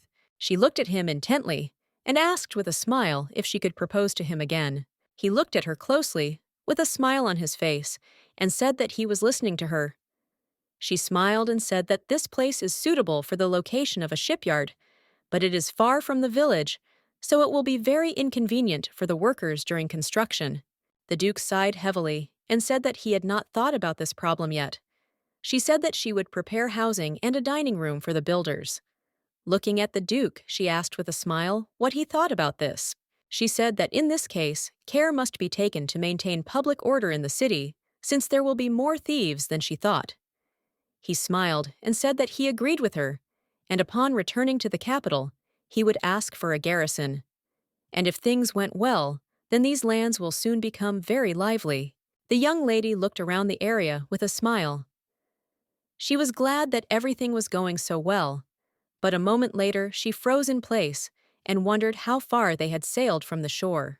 The Duke said with a smile that it seemed that the sea was helping them. Since they sailed very far, although they did not row, the young lady was shocked because she knew that this was not help at all, but an ebb. When the tide is low and the waves can easily carry a man very far away, the young lady stood up with the speed of lightning, and looking at the Duke said that he needed to hurry back. A moment later, she realized that they had hit a rock. She was in shock as water filled their boat. She knew that it was only a matter of time before the boat sank. She was puzzled because she knew that they had to somehow get to the shore. Adette understood perfectly well that they had a small but chance. She looked at the Duke excitedly and called him.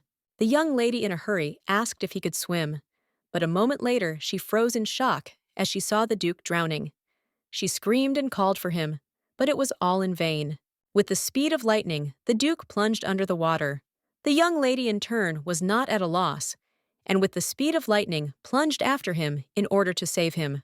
Adette managed to save the Duke with the help of artificial respiration. She looked at him excitedly because she saw that he had already woken up. She was very frightened and hurriedly called the Duke. A moment later, she exhaled heavily because she felt relieved. After he woke up, she said that they were very lucky that there was a desert island nearby. The Duke looked at her in surprise and asked if she really saved him. He looked intently at Adette with a smile on his face and said that if it weren't for her, something irreparable would have happened to him. He sincerely thanked the young lady for saving her, Adette frozen in place. With embarrassment, she was excited and didn't know if they would be saved today. The Duke looked closely at the young lady and said that when they see the horse at the parking lot, they will definitely start looking for them. He said that they should light a fire because it might help. The Duke, with the speed of lightning, used his magic and lit a fire. The young lady was amazed, as she did not expect to see such a thing. She looked sideways at the Duke because next to him, she felt different than usual. She wondered if it was all because they were stuck on a desert island, just the two of them. She hid her eyes from him. He looked closely at the young lady and said that she seemed to have a fever. She looked at him embarrassedly, as she did not expect this. She looked away from the Duke and said that it was all because of the fire. He smiled and said that it was very good that she was not sick. He sighed heavily and said that she must be very tired and could now sleep peacefully. Adette looked closely at the Duke and agreed with a smile. She was sleeping quietly, but suddenly she heard the Duke calling her. The Duke looked excitedly at the young lady and called her. He said that she should wake up, as it was already starting to rain. Looking at the gathering clouds, the Duke said that there was no point in drying his clothes anymore. Adette froze in surprise when she saw the Duke begin to take off his shirt. He looked closely at the young lady and said that if the body temperature drops, it will be very dangerous in this situation. She was shocked and did not know where to look. She froze in place with embarrassment. The young lady was very worried because he was too close to her. She knew that it was very dangerous and bad for the heart. The Duke looked sideways at the embarrassed young lady. He looked at her intently and said that they needed to stand like this for a while. She froze in place, not knowing what to answer. He sighed heavily and said that lighting a fire and calling for help would not work, and they needed to find another way. A moment later, the young lady looked into the distance, and a brilliant idea came to her. She ran up to the Duke and asked if he could give her his shirt. The Duke looked at her in surprise, as he did not expect to hear such a thing. The Duke was shocked, as he did not expect this from the young lady. He looked at her intently and asked what she was making.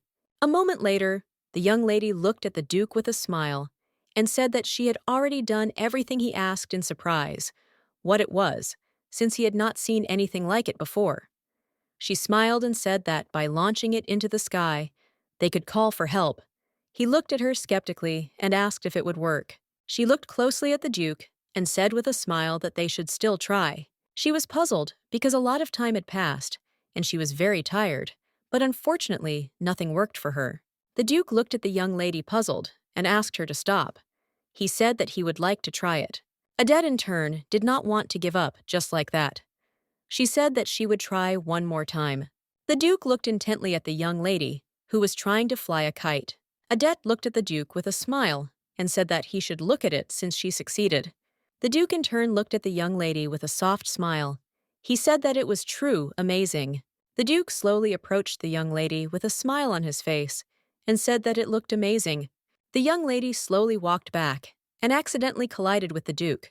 She asked for forgiveness because she did not expect to collide with him. But moments later, she fell into his arms and looked at him in bewilderment. Cade in turn looked at her with a soft smile. He touched her face tenderly and said with a smile that he would take care of it so that she could rest for a while. She froze in surprise and still agreed with him. The young lady watched the Duke closely. She thought he was very hot without a shirt. She looked at his beautiful body from afar and could not take her gaze off him. A moment later, memories from the previous night came flooding back to her. She confusedly wondered if she was going crazy. Adette was in shock and wondered what she was thinking in such a situation. A moment later, the Duke called the young lady, and with a smile said that a boat was heading towards them. The Duke looked intently at the young man and thanked him with a smile for saving them. He asked if the young man usually sailed along such a route. The young man said that he usually did not do this, but this time he saw something in sky and decided to see what it was.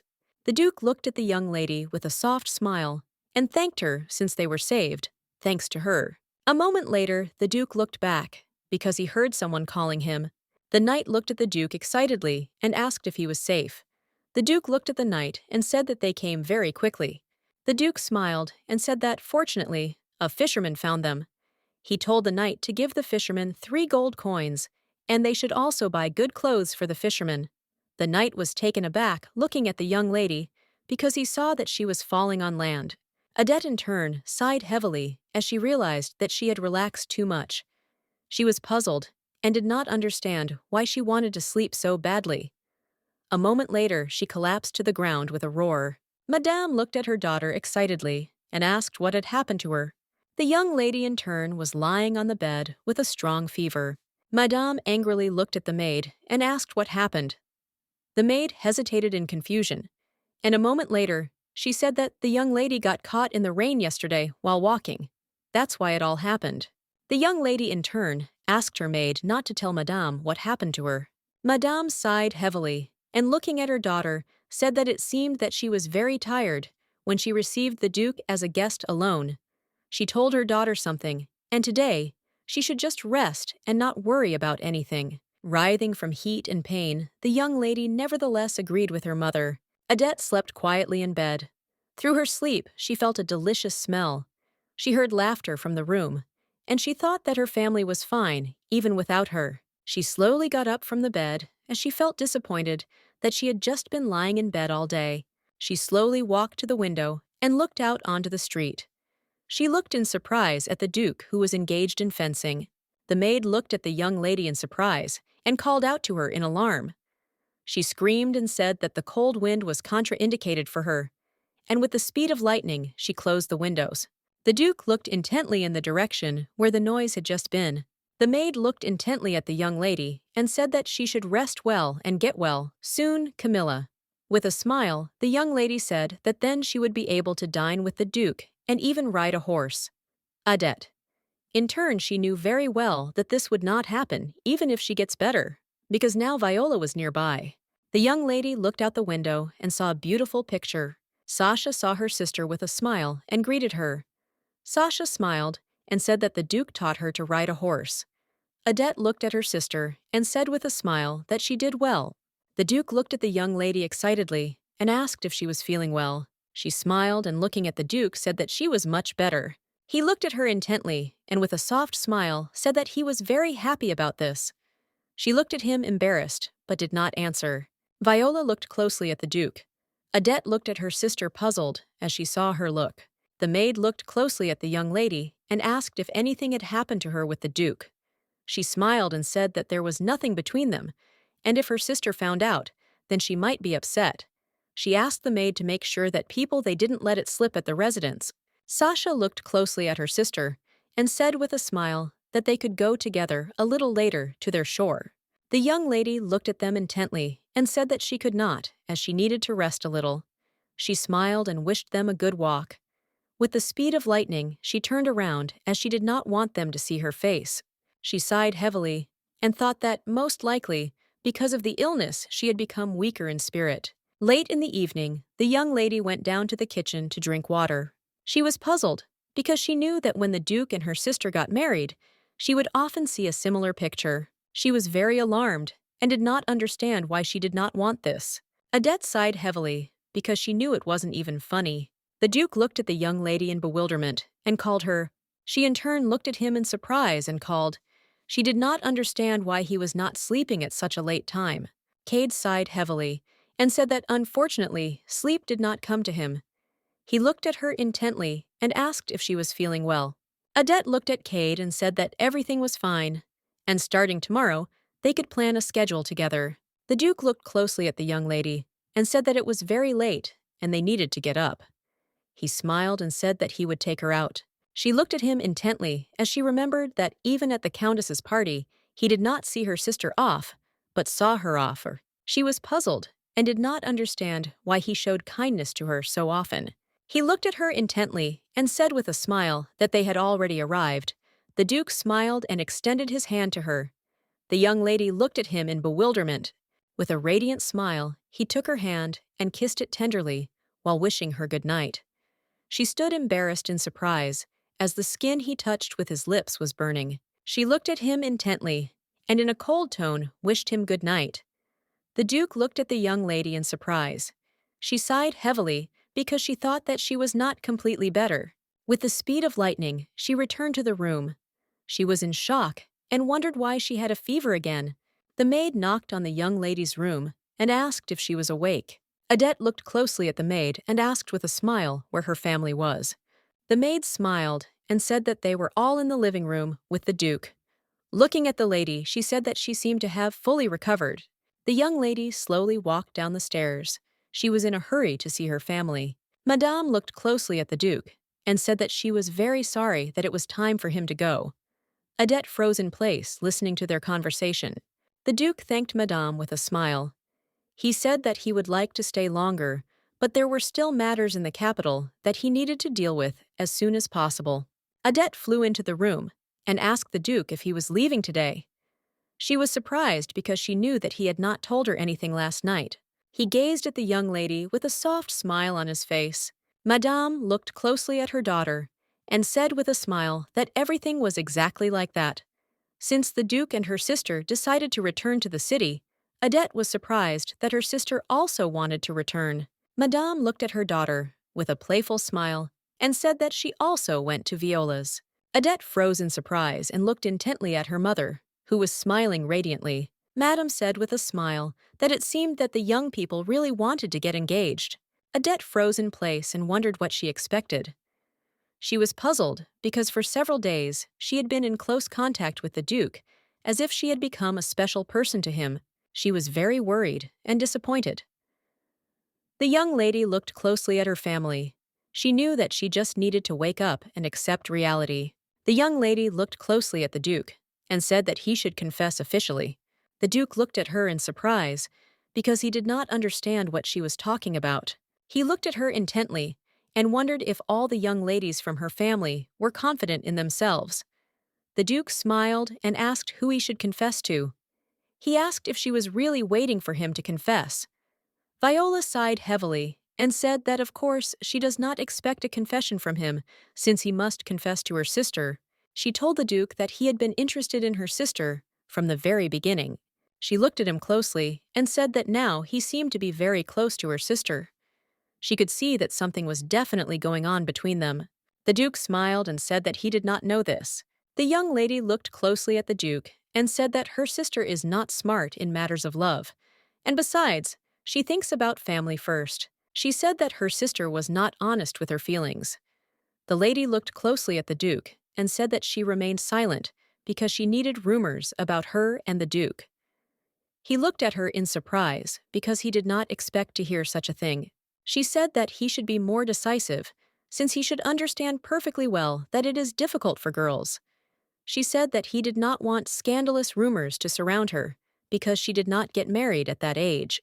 The Duke was furious and wondered if the young lady was really saying that he and Adette shouldn't even see each other if they were just friends. He was furious because he understood that she wanted them to meet as a couple. He understood perfectly well that it was true that he was happy to be next to the young lady, but he never thought about the wedding.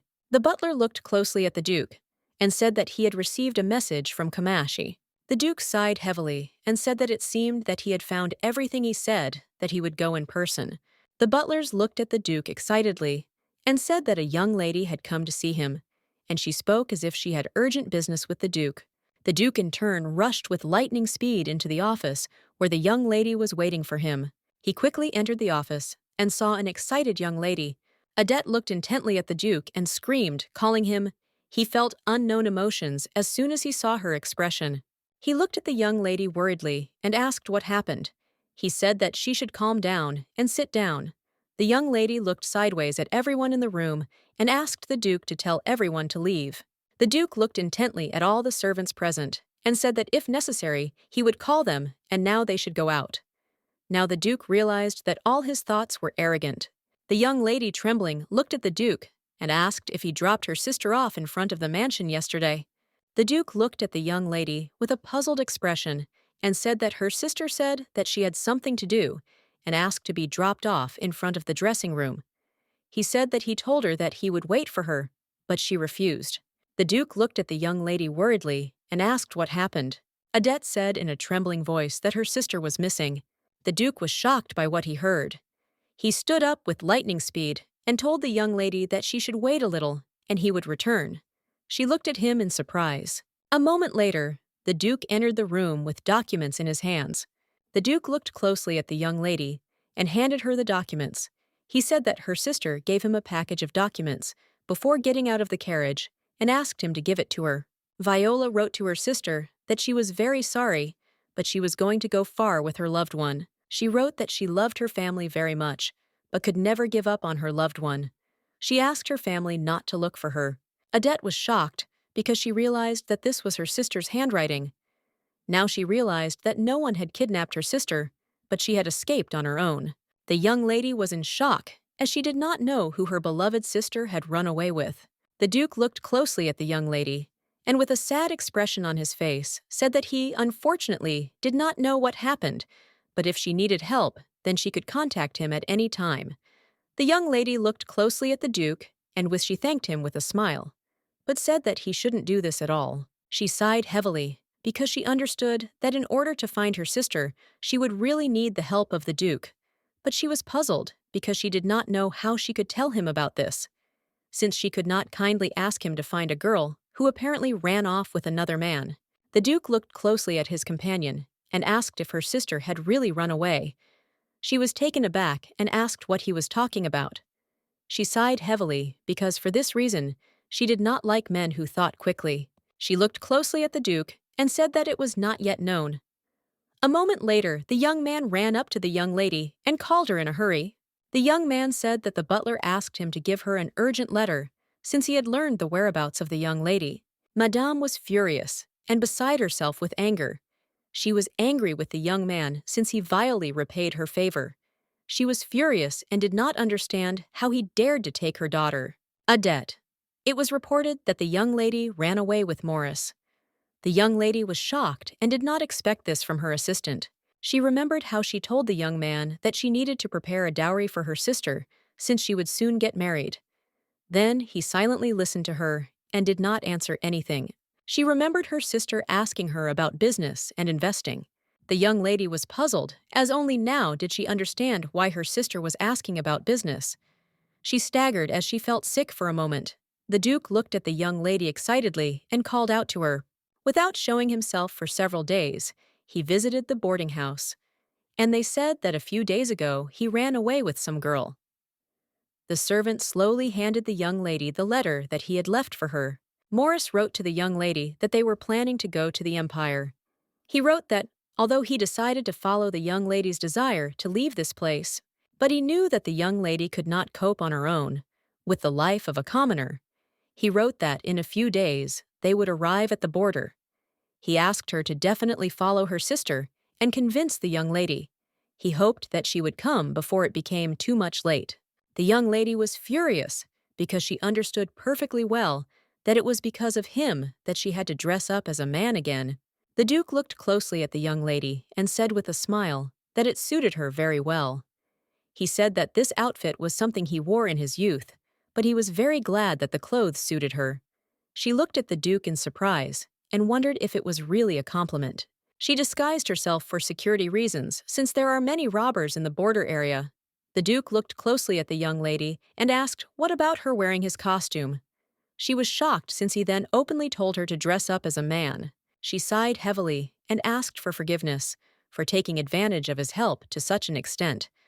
The Duke looked at her intently and said that in this situation, every hour is important, so this matter cannot tolerate delay. He said that he had already sent a messenger bird to the border, which could delay time until they arrived. He sighed heavily and said that, unfortunately, they would have to drive all night without stopping to be able to catch up with them. The young lady glared at the Duke as she knew that he was almost engaged to her sister, but now he was reacting as if he didn't care at all. She was puzzled and knew that this simply could not be. The young lady sighed heavily and sincerely asked the Duke for forgiveness. The Duke smiled and said that he was fine, and she didn't need to worry about him at all. He looked at her intently and asked with a smile if she also thought that he was going to marry the young lady Viola. Adette froze in surprise, looking at the Duke. A moment later, she asked if this was not so.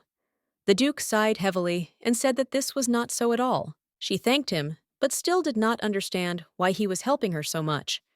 The Duke sighed heavily and said that it did not mean anything. She looked at him in surprise and asked with embarrassment what he was talking about. He looked at her intently and said that it seemed to him that she had doubts about the reason for his kindness. The Duke, looking at the young lady, said that she considered her only the whim of a boring nobleman. He looked closely at the young lady and asked what she would do when she met her sister. She sighed heavily and said that it would be right to take her away before rumors spread, since if this situation was found out in high society, there would be scandalous rumors. She sighed heavily and said that the current family business and investment will turn into a bubble. But a moment later, she said that she would certainly listen to her sister's story. The Duke looked at her in surprise as he did not expect to hear such a thing. The real reason she was making money all this time was because of what she couldn't do in her previous life. It was she who wanted to protect the fortress called family. All, for the sake of protecting this fortress, she would bring her sister home. She did not know whether she would be truly happy and whether her family would be happy. She sighed heavily and said that she thought the scandalous rumors would subside over time and she could start the business again. The Duke froze in surprise since he did not expect to hear such a thing from her. She sighed heavily and said that her sister would have to hide herself for the rest of her life, for the sake of preserving the honor of the family. She said that she would really like her sister to be happy. The Duke turned his gaze away from the young lady and said that she was much more romantic than he thought. He said that she should be realistic. He sighed heavily and thoughtfully said that her sister had lived all her life as an aristocrat, and at the same time in the morning she would become a commoner. The young lady in turn understood perfectly well that the Duke was right, since she was well aware that her sister did not know what it was like to go out of her way to survive. She wondered if her sister had chosen such a life for herself. A few days later, we finally arrived at the border. The young lady looked around in a hurry. A moment later, she finally found her sister. She screamed and called her. Viola shuddered when she saw her sister in the distance. Adette glared at her sister, and a moment later she ran after her. She screamed and called for her sister, but it was no use. Viola froze in surprise as she saw that her lover had caught her and was holding her.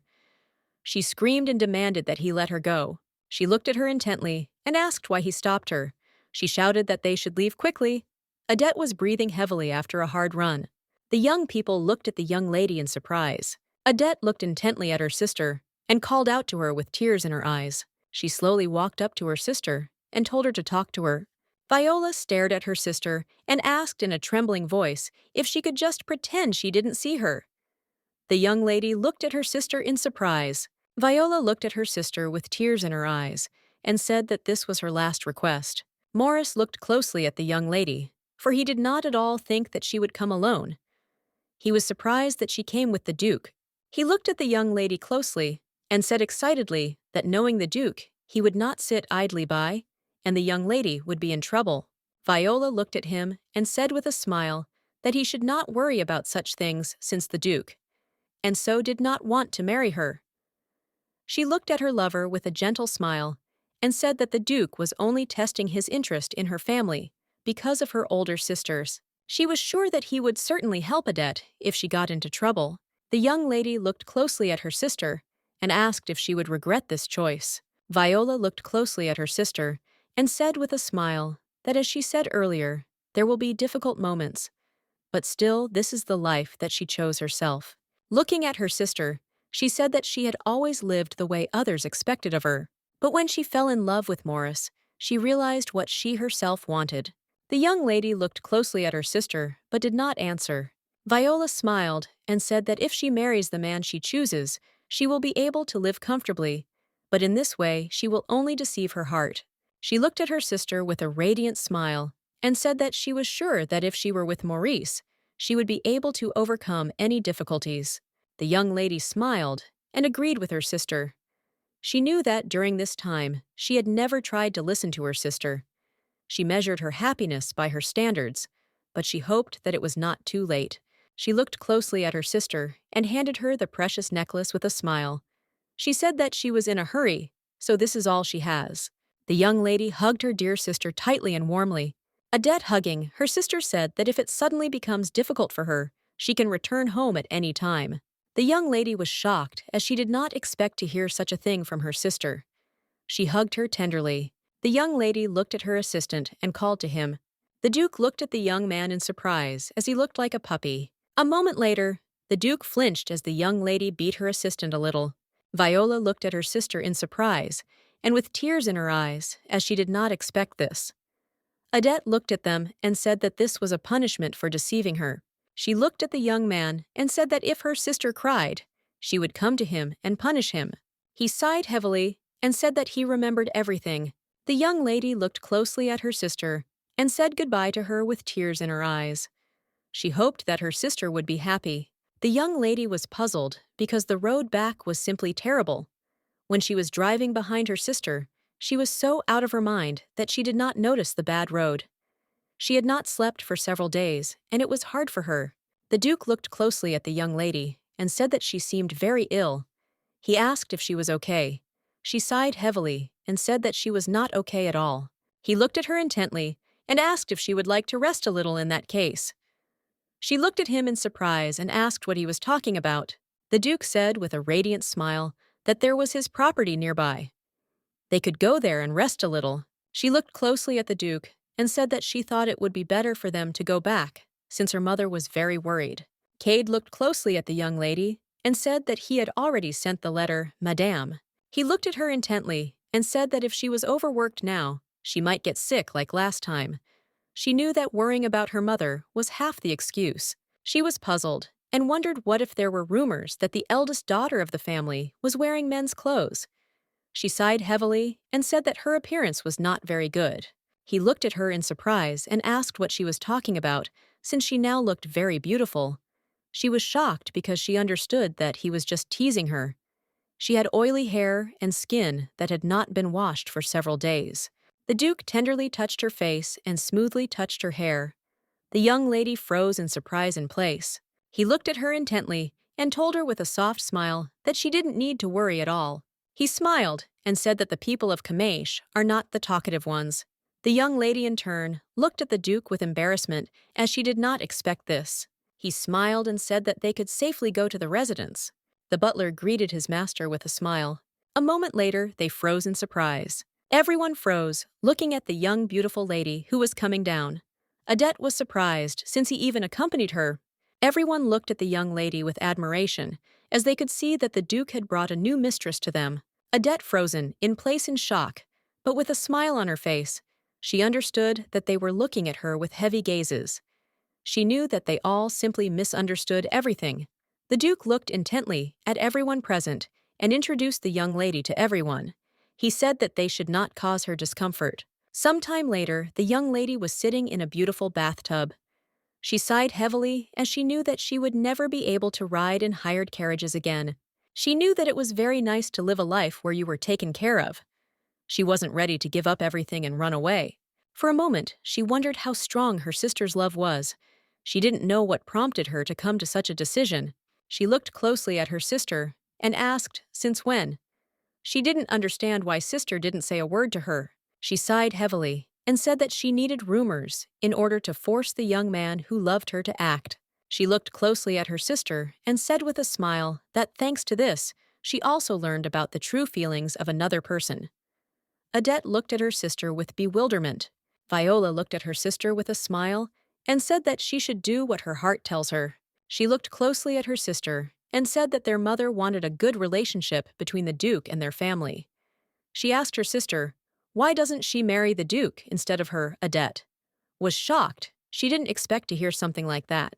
The young lady sighed heavily because she knew that there would be no marriage. She really wanted to enjoy life for a long time.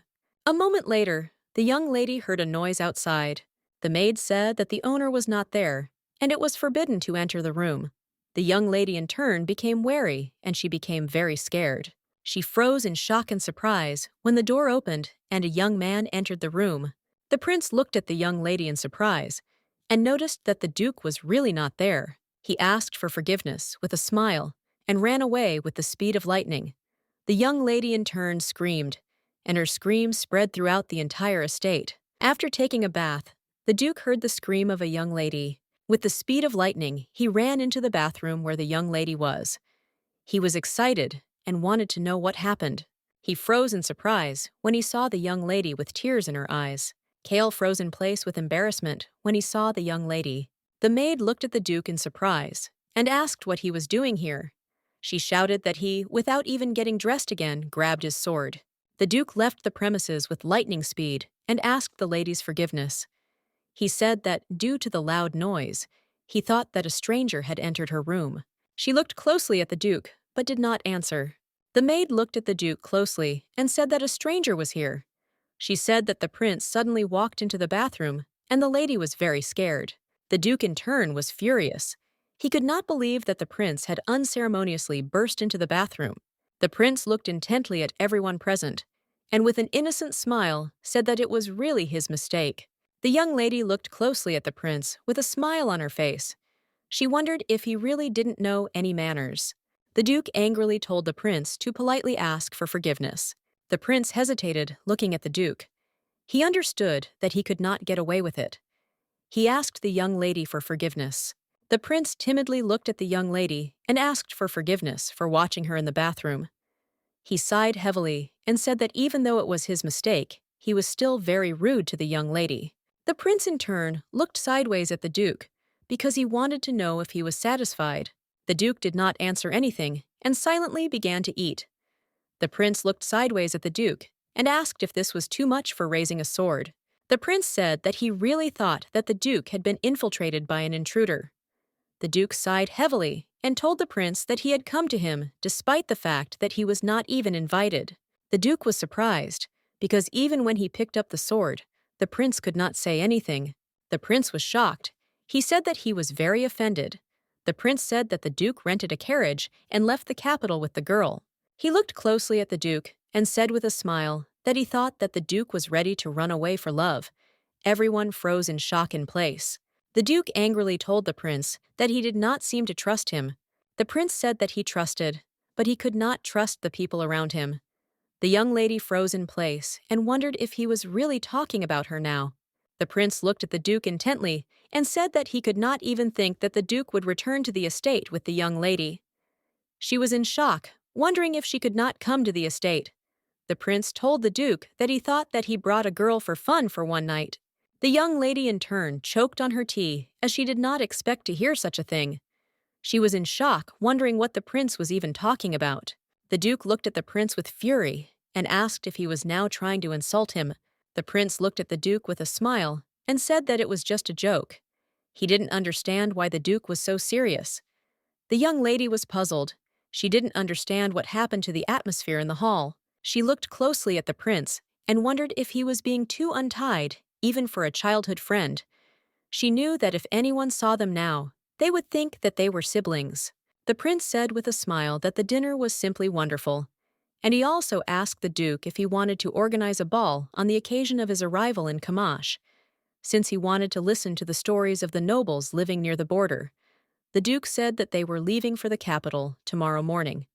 The prince was surprised and did not understand why there was such a rush. The prince shouted that it took him several days to come to the estate. He said that it was too cruel and asked them to stay a little. The young lady sat quietly and listened to their conversation, since the prince reminded her of the whims of her little sister. She thought that her mother is now finding it difficult to take care of her sister. The Duke looked closely at the prince and said that he was returning to the capital, as he had a lot to do. And also, the Viscountess was already waiting for the young lady at home. The prince looked closely at the Duke and said that he could send a letter to the Viscountess, and this problem would be solved.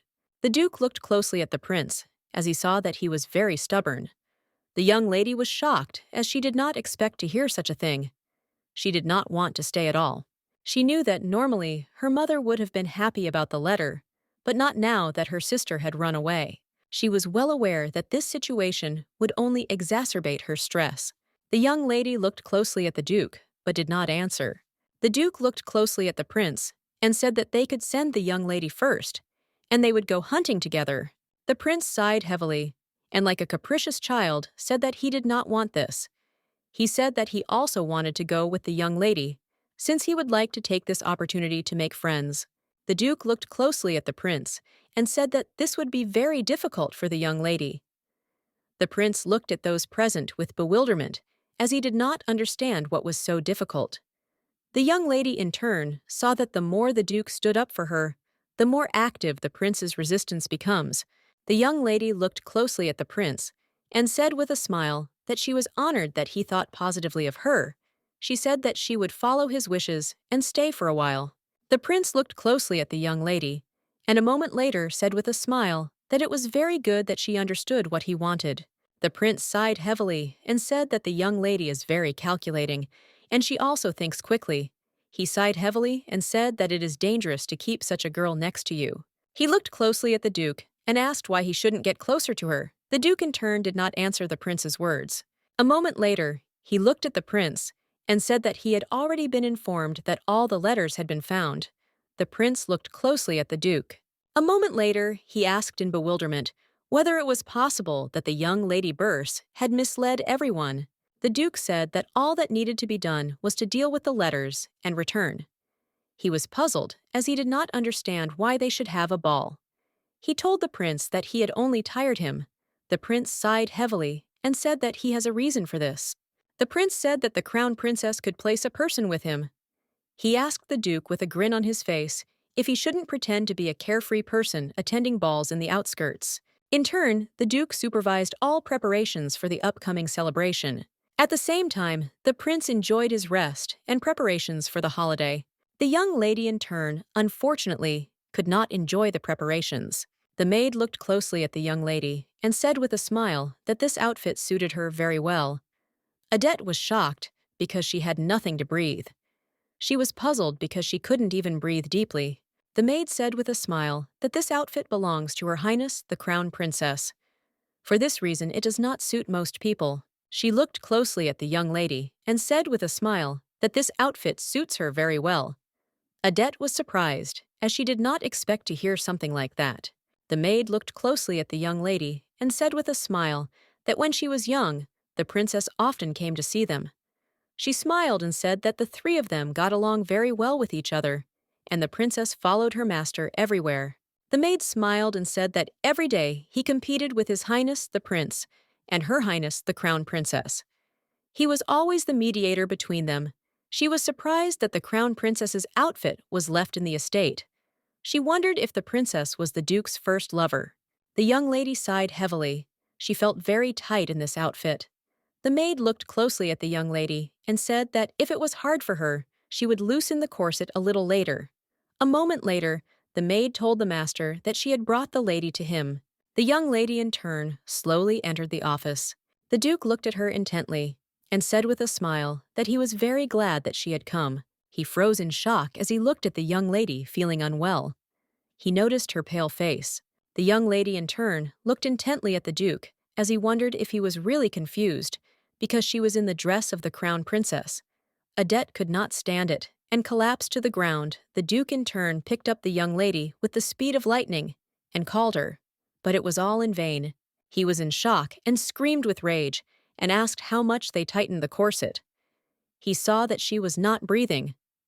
A moment later, the young lady came to her senses. The Duke loosened her corset with lightning speed. She was embarrassed, but still glad that she could breathe deeply. The Duke looked intently at the young lady and asked for forgiveness. Adette looked at the Duke with bewilderment because she did not understand what he was talking about. He said that he would like to apologize for touching her body without permission, since this situation looked very dangerous.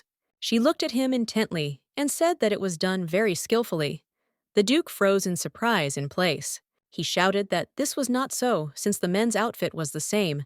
She did not answer anything because she knew that he had helped her, and she should have forgotten about this incident. The young lady looked closely at the Duke and asked why he called her. He smiled and said that he had something for her. A moment later, he opened the box and showed her a beautiful set of jewelry. He smiled and asked if she liked the necklace. On the border, the young lady was taken aback, since she had never seen such a beautiful set before. He looked at her intently and asked with a smile if he could do it himself. She froze in surprise, and looking at the Duke, wondered why he was giving such a set to her. He smiled and said that she did not need to worry, but that she should just accept it, as his apology. He looked closely at the young lady and said with a smile that he really hoped that she would take this necklace as a gift for coming to his estate. The young lady froze with embarrassment. She could not utter a word. The Duke, in turn, looked closely at the young lady with embarrassment. She turned around and thanked him with a smile, but a moment later, she froze in place with embarrassment since he was too close. Just a little more, and their lips would have touched in a passionate kiss. But the Duke walked away from the young lady with the speed of lightning. He was very embarrassed. Clearing his throat, he said that they needed to go to the ballroom. She looked after him in bewilderment. The young lady looked closely at the Duke, for she saw that he was as embarrassed as she was. Everyone was animatedly whispering and discussing this event. They said that they missed the crown princess as they had before. They said that when they came here, they thought that the princess and His Highness Prince Wishart would get married. The young lady froze in surprise at what she heard, since she had previously heard that in childhood they were like a cat and a dog. She sighed heavily as she knew that she simply didn't know anything about the relationship between a man and a woman. The prince slowly approached the young lady and froze in place, in surprise. He looked at her intently and called, while he said the name of the princess. The young lady in turn turned around, and the prince froze in surprise as he saw Adette. The young lady in turn greeted the prince. He looked at her in surprise as he did not expect to see her at all. Adette looked at the prince in bewilderment as she did not understand his reaction. He took his gaze away from her and said that this outfit did not suit her at all. She was shocked as he suddenly appeared again and picked on her again. He said with a smile that the outfit was luxurious and the necklace and earrings sparkled, but the lady was not visible at all. He turned around with a grin and looked for her. She was furious because she knew that if he were not a prince, then she would just hit him. A moment later, the Duke approached them and asked the prince in bewilderment what he was doing. The Duke looked closely at the prince and said that his behavior was very childish. The prince screamed because he did not expect to hear such a thing. The young lady breathed a sigh of relief as she was very happy to see the Duke. The Duke, in turn, looked intently at the young lady and with a smile asked if she would dance with him. She froze in surprise in place, but still, sometime later, they danced playfully. The prince, in turn, looked intently and disappointedly at the young people. The young lady sighed heavily and said that it seemed to her that the prince did not like her. The Duke smiled and said that the prince was just jealous because they were close. She looked at him in surprise and asked what he was talking about. The Duke smiled and said that even if it were not her but other girls, he would not like his close communication with them. She looked at the Duke in surprise and asked what he was talking about. She wondered if the prince really had other preferences.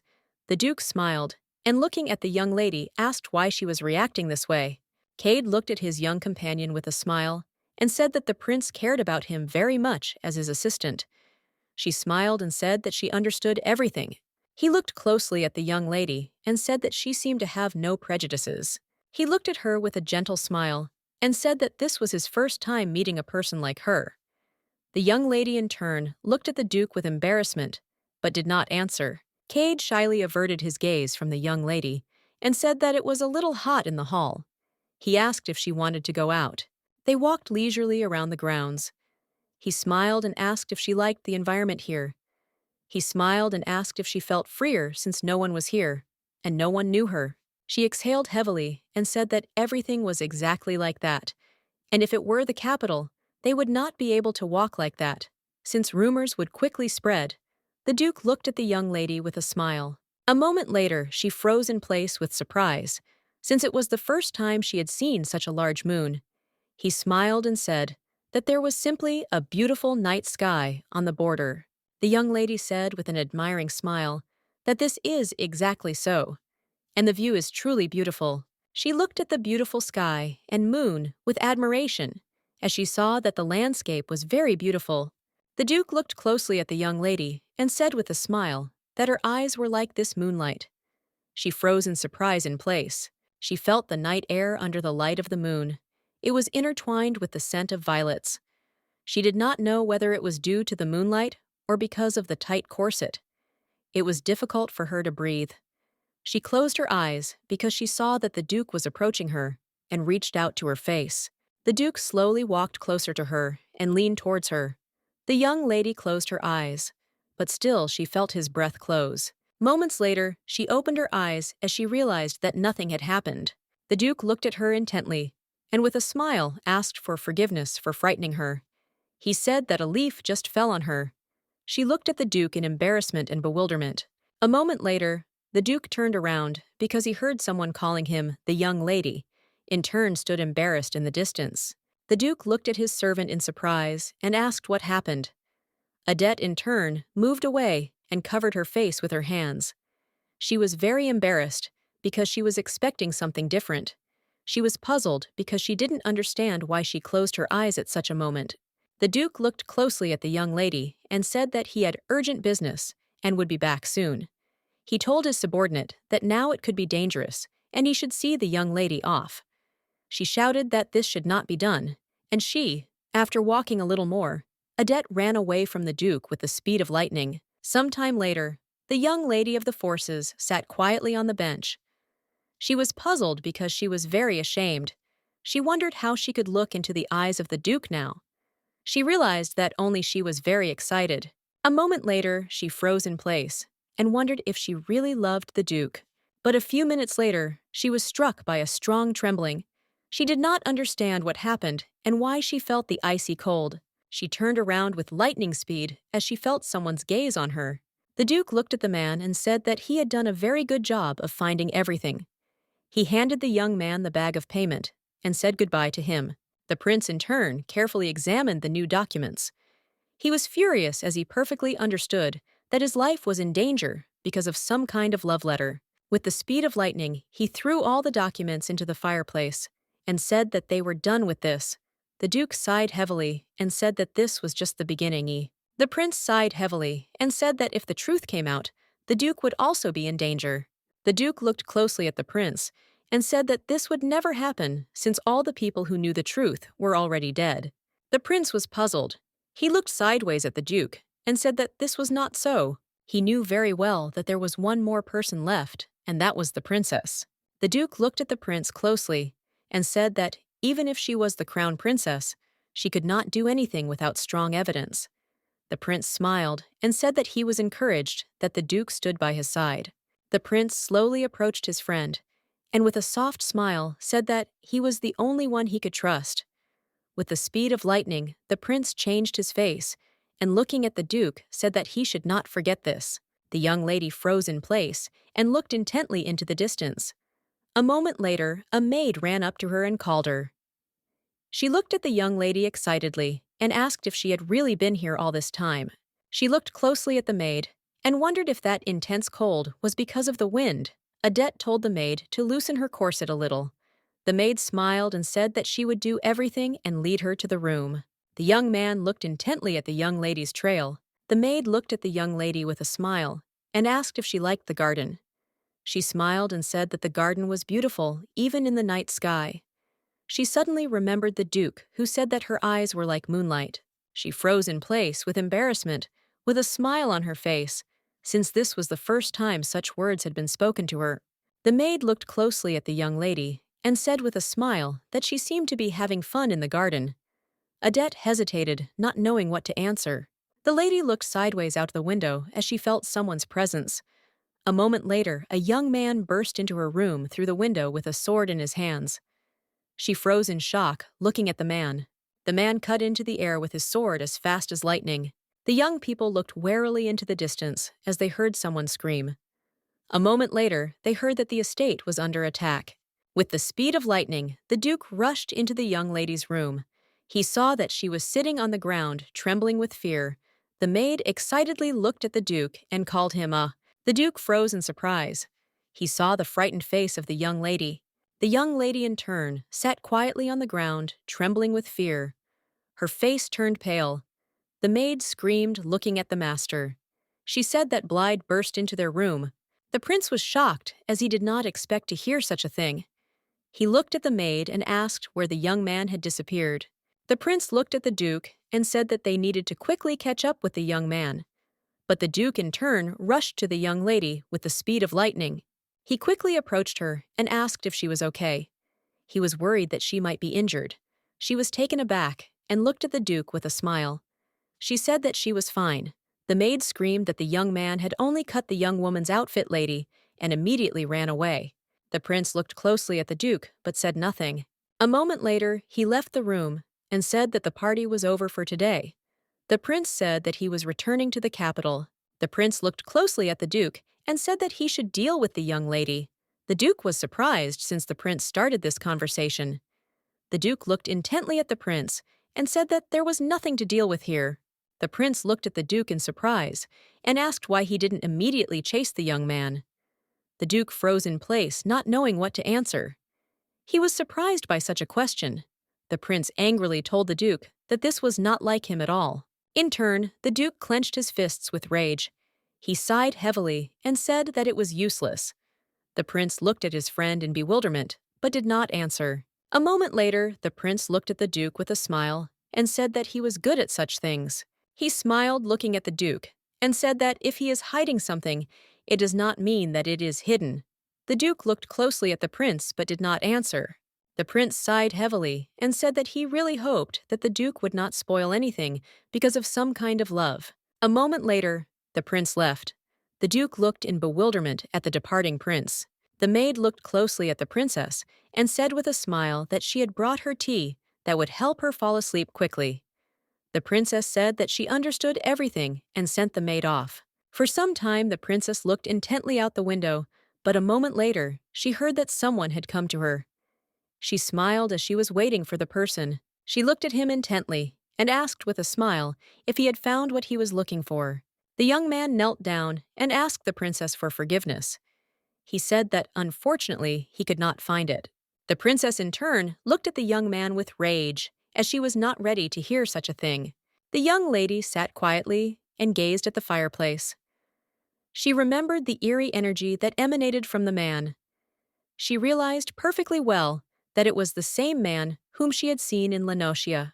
She looked closely at the maid and asked if she knew the man who had come to her recently. The maid looked at the young lady in surprise and asked if she was talking about Bland. She said that of course she knew him since he was from Kamash. She sighed heavily and said that he was so talented that the past Duke treasured him very much. And he was the fencing teacher of the Duke and the Prince. The young lady was surprised, as she did not expect to hear such a thing. But in turn, she wondered why he became such a person. The maid said that this was the year when the young marquise became crown princess. He suddenly disappeared, and everyone was looking for him for a long time. But he suddenly showed up. Adette was surprised, and did not understand why he did this to her, since she knew that he was a person who was not related to her. A moment later, she understood everything perfectly as she decided to get married again. She remembered the moment when she and the Duke stood by the fountain and enjoyed the beautiful view. The young lady was shocked and wondered if it was all because the Duke made her heart flutter. The maid looked at the young lady in surprise and called her. Adette said that she was fine. With a pale face, she said that she had already come to her senses. She told the maid to pack the clothes she came in as she was about to return home. The Duke looked closely at the young lady, but said nothing. Adette in turn sat quietly in the carriage and was silent. She looked closely at the Duke and said that she was also going to return home. He looked at her in surprise and said that, unfortunately, it was already late at night. He asked if she wanted to go back tomorrow at dawn. The young lady sighed heavily and said that she wants to go right now. He looked at her intently because he thought that she decided to return home, because she was very frightened. He was puzzled because he did not understand why her behavior had changed strangely. The young lady, in turn, bowed and asked the Duke to be careful on the road. With the speed of lightning, she left him. The Duke, in turn, looked after the young lady with his sadness. The butler stared at the young lady with tears in her eyes. Adette calmed him down and said that he had done a very good job. She looked at the butler and asked where her family was now. He said that they were now at Terusaf's residence. Adette sighed heavily, and looking at the butler, said that no one must have served her because it had been empty for a long time. The butler looked closely at the young lady and said that Madame asked to give her a letter when she arrived. Madame wrote about her daughter, that she would be resting at her grandfather's residence for some time. She told her daughter that she knew that she did not leave because of business matters. She wrote to her daughter that if she could not find her sister before other rumors appeared in secular society, she should say that her sister went on vacation with her to the estate. She was shocked and couldn't believe that in such a situation she was dancing at the ball and having a fun time. The butler stared at the young lady and called her. He sighed heavily and said that during her absence, a lot of things had accumulated. She entered the office and froze in surprise, because she thought it was just a joke. At the same time in the duchy, the butler provided the Duke with a whole mountain of documents, which also needed to be sorted out. The butler looked closely at the young lady and said that construction had already begun in the Owl. He said that thanks to the patrol, they requested public order had improved markedly. The young lady smiled and said that this was very good. She looked at the butler in surprise and asked who this res was. He was mentioned several times in the report. The butler said that he was a young man who lived in the village and whose help greatly advanced the work, since he agitated the villagers to cooperate and suggested a solution to the problem with food supply. The young lady thought for a moment as she wanted to meet him in person. She understood very well that for a young man from the village, he was quite resourceful. She wondered if he really lived several lives. The butler looked closely at the young lady and asked if they should invite him to the residence. She smiled and said that perhaps they would do so. She was puzzled, as she had not left the office for a week. She wondered if they should rest for a while. The butler looked at her intently and said that she should do a few things and then rest. She sighed heavily, but still agreed with the butler. She was puzzled because she knew that without her assistant there was more work. The butler said that this matter would need permission from the royal palace, and approval was needed for at least 6 months. She was puzzled because she knew that it would take a lot of time. Her naledi wanted to find another option. She knew that she could quickly deal with this issue through a person who worked in the palace. She wanted to quickly find such a person. She looked closely at the butler and said that she needed a secretary to replace Morris. She told the butler to place an advertisement. A moment later, the Duke knocked on the young lady's office. He looked at her intently, with a smile on his face. He smiled and said that he could see she was very busy. The young lady jumped with a surprised smile, as she did not expect to see the Duke. He smiled, and looking at the young lady, asked if she had time for a cup of tea. She stared at him with a smile on her face, as she realized that she had let her guard down, as when she looked at his face, her heart melted. She mentally begged him to leave the estate. She sighed heavily and said that he should see that she had a whole mountain of things to do. She said that the next time he made an appointment, she would make time for him. He looked at her intently and asked if she really needed a competent secretary. She froze in surprise. The Duke said that he knew a capable man, and he was confident in him because he was doing a good job. He looked closely at the young lady and asked what she thought about this. She was in shock and no longer wanted to have connections with the Duke, but she knew that they had been in danger for a long time. Adette knew that it would be safer to work with the person for whom the Duke vouched. She looked closely at the Duke and said that in that case she had one request for him. The Duke sighed heavily, and looking at the young lady, said that he would not keep too much distance from her. She looked at him in surprise, with embarrassment on her face. When leaving, he said that in the near future, he would send a person with a letter of recommendation. She was surprised she did not expect this. She gazed after him and remembered his face. A moment later, a maid entered the room and with a smile asked the young lady to have lunch. Adette was taken aback and looking at the maid said that she scared her. The maid looked out of the window in surprise and asked the young lady what she was looking at so intently. Odette, embarrassed, said that she wasn't looking at anything at all. The maid smiled and said that after all the young lady had something with the Duke. Odette sighed heavily and said that this was not so. The maid thought for a moment and said that this was very strange. She did not understand why he did this. The young lady looked at the maid in surprise and asked what she was talking about. The maid said that throughout this week he had been coming to the residence. He asked if the lady had eaten well, if she had slept well, and if she had become ill again. The maid looked closely at the young mistress and said with a smile that he came with these questions every day. She was surprised and did not understand why such a busy man did such things. Odette froze in place with embarrassment. She was surprised because she did not expect to hear something like this. Now she understood why he had that expression on his face. She wondered if he was very offended. The maid looked at the young lady with a joyful smile and said that it seemed that the Duke was in love with her. Odette sadly said that even if this is not the case, nothing will change, since she is not going to get married at all, no matter who the applicant is. The maid froze in surprise. She did not answer anything. The prince looked at his companion in surprise and asked if Blythe had already come to the young lady burst twice. The young man sighed heavily and said that someone had ordered him. The prince thought for a moment and said that he thought this was the work of the princess, since the crown princess was keeping an eye on the young viscountess so she could use his services, even if it was just a trick. The Duke shouted with particular fury that this was very dangerous. The prince sighed heavily and told his friend that he should not stop him.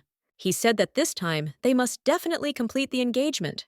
The Duke said angrily that he did not want the young lady to be drawn into their affairs. The prince looked closely at the Duke and asked if he was really going to deal with her. The Duke froze in surprise. He could not say anything to the prince. He was very alarmed by this situation. Many years ago, when the war ended, they made vows to each other. They wanted to eradicate the corrupt government from the empire.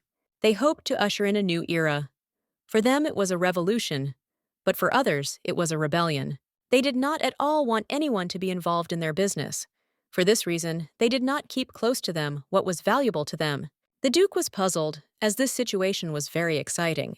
The prince sighed heavily and said that since the princess had rejected all his potential brides, there was not a single princess left who could become engaged to him. He said that if this engagement also went down, he would have to marry a relative of the crown princess. The Duke sighed heavily and said that he had not forgotten their oath. He was very puzzled, as he was worried that the young lady would be in danger. He looked at the prince with fury and said that if her life was in danger, he could not guarantee how he would behave in this situation. The butlers informed the young lady that a man from the duchy had arrived. The young man said with a smile that this was their first meeting. He smiled and said that his name was Notos Bolin. The butler smiled and said that this was the man who was introduced by the Duke. Odette looked closely at the young man and thought that he would be better able to cope with a job that required physical strength than the work of a secretary. She said with a smile that she was very pleased to meet him. She looked at him in surprise and asked if he had really come alone. The young man was taken aback in surprise. He said that everything was exactly like that. Notos didn't understand what the problem was. Odette threw her extraneous thoughts out of her head because she was not thinking about what she needed. She smiled and said that that was not the problem. She looked closely at the young man and asked if he could start today's work. He smiled and said that he would start today. She looked at the butler and said that he should show the residence to the young man and give him the work. The butler looked closely at the young lady and said that there were quite a lot of letters and invitations. The young lady froze in shock when she saw a whole mountain of letters. Recently, the ladies from the Viscountess's family have not appeared in the social circle, and many rumors have been circulating among people. The young lady was puzzled. As she knew she had to go and explain everything, Odette was shocked, as she knew she had too much to do. She sighed heavily, and looking at the butler, said that it would be difficult for them for a while. She asked to answer the invitation on her behalf.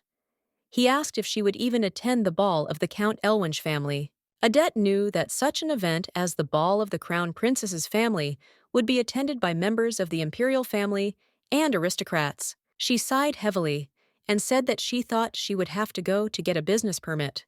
The butler looked at the lady and said that the last letter was from the palace. She looked at him in surprise because she did not expect this. A moment later, the young lady noticed that she had received a letter from the prince. He invited her to go together to the ball of the marquise's family. He wrote that he would send a carriage to her house in honor of the memory of what happened on the Camache domain. The young lady was shocked and did not understand why he was asking her to come with him. She was furious and wondered what kind of rumors he wanted to spread about her family. She politely thanked the prince for his kindness, but she wrote that she was only a lady from the viscount's family. She was worried about what she could become for him. She wrote that he should be accompanied by another person who would match him. The prince was shocked since the young lady refused him. He shouted that this was not in his plans. He shouted that she simply had to go with him. The young lady received another letter from the prince early in the morning. She was shocked and wondered if he was really so obsessed with escortings. She was puzzled because she didn't know what he was up to. She wondered if he really thought she would peacefully submit and agree. She knew that if he wanted to get something from her, he would have to give her something of equal value. The prince looked displeasedly at the young lady and asked how many times she refused him. Before agreeing after this incident, they exchanged letters several more times. She looked intently at the prince and said with a smile that as an entrepreneur, she would not act without her own benefit. She said that she needed to accompany the lonely prince. She was puzzled since already without him, there were enough rumors about her family. She was furious because she did not know how many more rumors would be spread by those who loved to chat. He looked intently at her and said that he understood everything. The prince looked at the young lady and asked what service she was talking about. A moment later, the young man, completely heard, shouted that the crown prince and princess were coming. The young lady, in turn, looked intently at the princess. She froze in surprise as she saw that the princess was simply amazing. She realized that the rumors were not true and she was incredibly beautiful. With tears in her eyes, she admitted that the princess dress did not suit her at all. Adette looked intently at the princess with a smile on her face as she realized that their eyes had met. She froze in surprise when she saw that the princess smiled at her. Some time later, the princess and her husband weighed and danced playfully. The young lady looked closely at the prince since she had previously heard that there was something between them. Thinking about this, she saw that the crown princess was not paying any attention to the prince. The young lady, in turn, wondered if this was really a one-sided love. A moment later, she realized that it was exactly like that. A few minutes later, all her thoughts disappeared as she saw the silhouette of the duke in the distance. She froze in place with embarrassment as he glared at her. For some time, they gazed at each other from a distance. The young lady was a little puzzled and worried. She knew that she had come to the celebration with the prince. She wondered if this was why the duke had misunderstood everything. The prince looked at the young lady and called her. Looking at his companion, he invited her to dance. She was puzzled because she did not want to do this at all. Now something was bothering her. The prince, in turn, looked intently at his companion and said that he had not heard the price of accepting his invitation. She said that she was going to build a residential complex on the ship plot in her domain, and for this, she needed permission from the palace. The prince looked at the young lady in surprise and asked if she really had problems getting approval. The duke, in turn, looked with displeasure at the young people who were dancing and talking merrily. She hesitated and said that it would take a lot of time. He smiled and asked if she really needed his influence. The young lady said with a smile that it was exactly like that. She looked at him intently and said that she was sure that she could ask him for this. The prince froze in surprise on the spot, as he did not expect to hear such a thing. He smiled and asked if she knew that she was good at lying. Adette looked at him with embarrassment and said with a smile that she was telling him the truth. He smiled and said that he felt it from their first meeting. "She is very good and quick in calculations." Adette said with a smile that she would take it as a compliment. The princess asked her friend who the lady was with the prince. The lady told the princess that she had told her before. The lady said that this was young Lady Viola Bercy's elder sister, Adette Berce. The princess looked intently and angrily at the young lady, since she understood who she was talking about. The young lady, in turn, really wanted to quickly come home and rest. She suffered throughout the reception, as everyone asked how she became close to the prince. Everyone asked where her sister was. A moment later, the prince approached Adette. Along with the Duke, the prince told the young lady that he would see her off. Odette was surprised. She did not expect this. Her companion looked at the prince with an admiring smile. She did not want him to accompany her, because she wanted to go home calmly. Milady thanked the prince for his concern with a smile. She said that she had decided to use the count's family's carriage. The young lady looked at everyone present with a smile and said that they did not mind, and Odette could safely ride along with the prince. Odette was shocked, because she understood that she now had no choice. Cade looked at the prince and, sighing heavily, said that he should just send the young lady home. The prince looked at his friend in surprise and asked why he should do this. He said that it would be right to escort the safety of his partner, with whom he danced together. The prince looked at the young lady with a smile and said that it was time for them to go. The Duke was shocked. The young lady in turn looked closely at the Duke, since she did not understand his behavior. A moment later, the Duke came closer to her and extended his hand to her. She froze, looking at the Duke. But a moment later, everyone had already accepted his hand. She looked at her and said that she had suffered an insult because of His Highness. He said that he was very sorry. The young lady looked at him intently and said that he did not need to apologize at all, since this is what she chose. Cade looked closely at the young lady's trail. He was puzzled by this situation. She thought for a moment as she remembered that she had not even thanked the Duke for sending her a secretary. The prince looked at the young lady with a displeased look and asked if she was really thinking about the Duke. Now the young lady was taken aback and embarrassedly asked the prince what he was talking about. He looked at her intently and asked if she thought he didn't know she had feelings for the Duke. She was shocked and wondered how he knew. Odette was puzzled and confused, and wondered if it was that obvious. The prince said with a smile that the Duke was still the second most attractive in the kingdom after him. The young lady looked intently at her companion. He changed faces with lightning speed, and with cold fury asked what she was up to. He asked if she really intended to become a duchess. The prince said that after this, she would not have to exhaust herself with business, and just marriage with the Duke would be an honor for her family. The young lady looked at the prince with fury. She did not understand what he was talking about now. Not knowing anything, she understood perfectly well that everything was the opposite, and if she got married, her life would come to an end. She was furious because she understood that he must first find out about everything and then start talking. Odette sighed and said that she thought they all misunderstood her, because she was interested in doing business, and she never thought of it as a grueling job. She looked intently at the prince and said that she did not even think about getting married for the sake of the family. The prince froze in surprise in place, since he did not expect to hear such a thing. She said she didn't know what he was worried about, but Duchess, that's not the status that can be achieved with just one desire. She looked closely at the prince and said that marriage is not the decision of one person. He said that everything is exactly like that. He looked at her intently and said that he just asked it because he was worried that they were both worried about it. The prince said, looking at the young lady, that the Duke never seemed to have such a thought. She froze, looking at the prince, as she did not expect to hear such a thing. A moment later, she said that he did not need to worry about her at all, so how she understands everything perfectly. Looking out the window, the prince said that if this is so, then he is very happy. The young lady looked closely at her sister. She was very happy to see her. Madame also greeted her daughter with a smile. Odette looked at her sister in surprise, as she did not expect to see a puppy. Sasha smiled and said that he was very cute, and the Duke gave him to her. The young lady was surprised, as she did not expect to hear such a thing. Sasha smiled and said that everything was exactly like that, and he sent the puppy not so long ago. Madame said with a smile that everything was correct, and the Duke also sent them a new piano. Madame looked closely at her daughter and asked if the Duke knew what her daughter had done. Odette sighed heavily and told her mother that he knew about everything. Madame sadly said that she understood everything. Madame looked closely at her daughter with a smile on her face and said that she originally thought that the Duke was taking care of their family because of the Violas. Madame said with a smile that the estate workers told her that the Duke often came to see her. Odette, looking at her mother, said that it was all for business.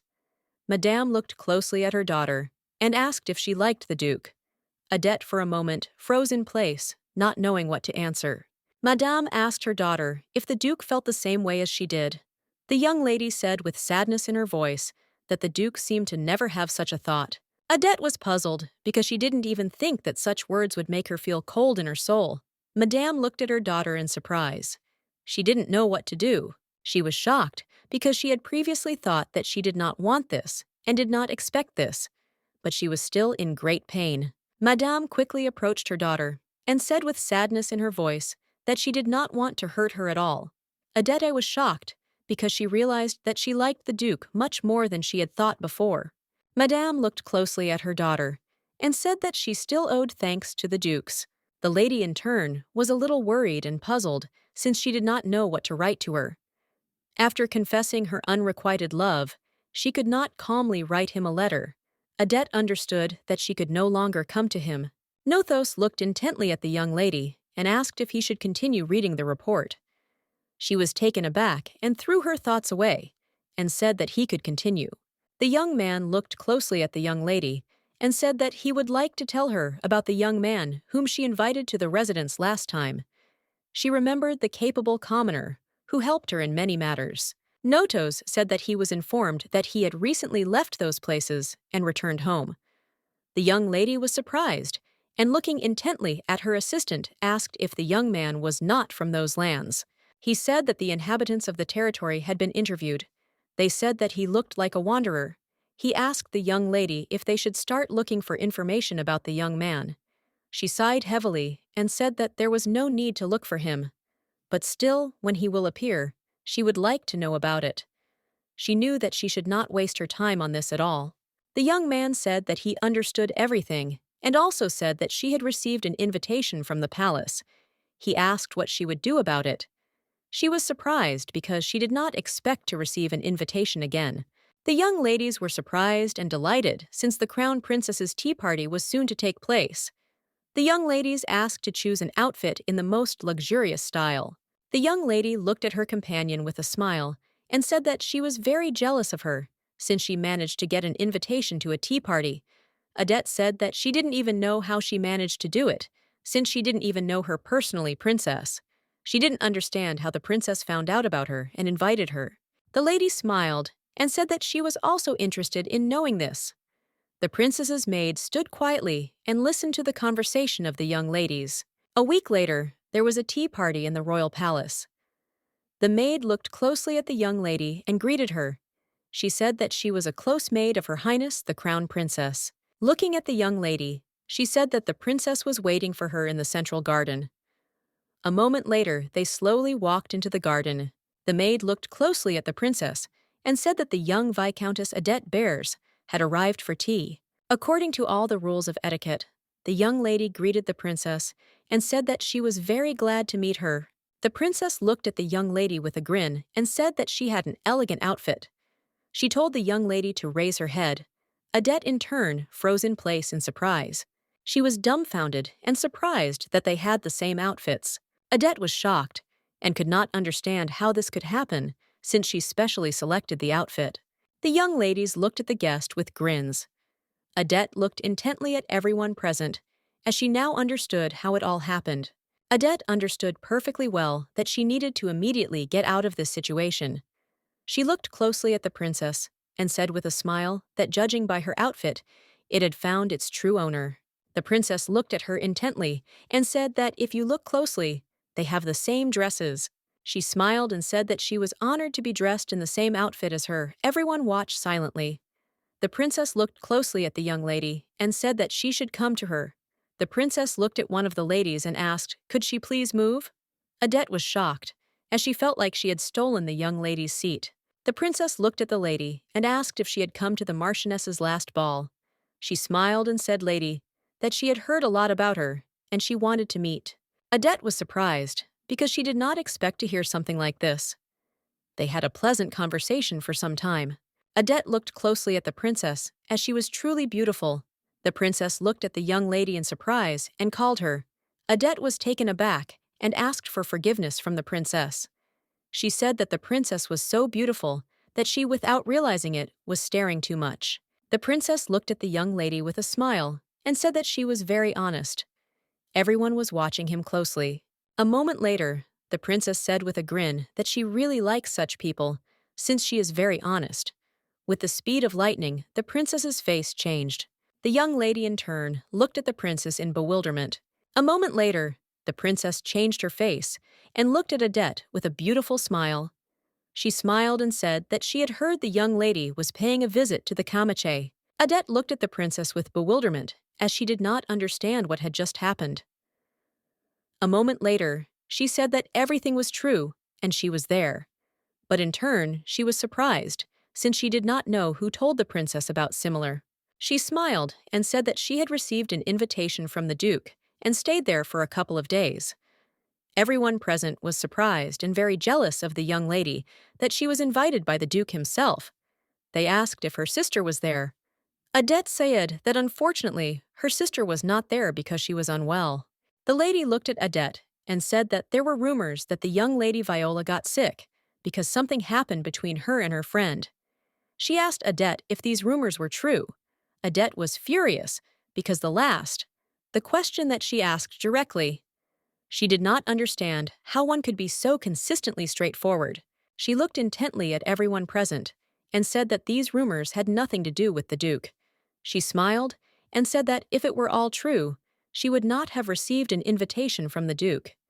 She said that the duke also stated that he is not going to marry her sister.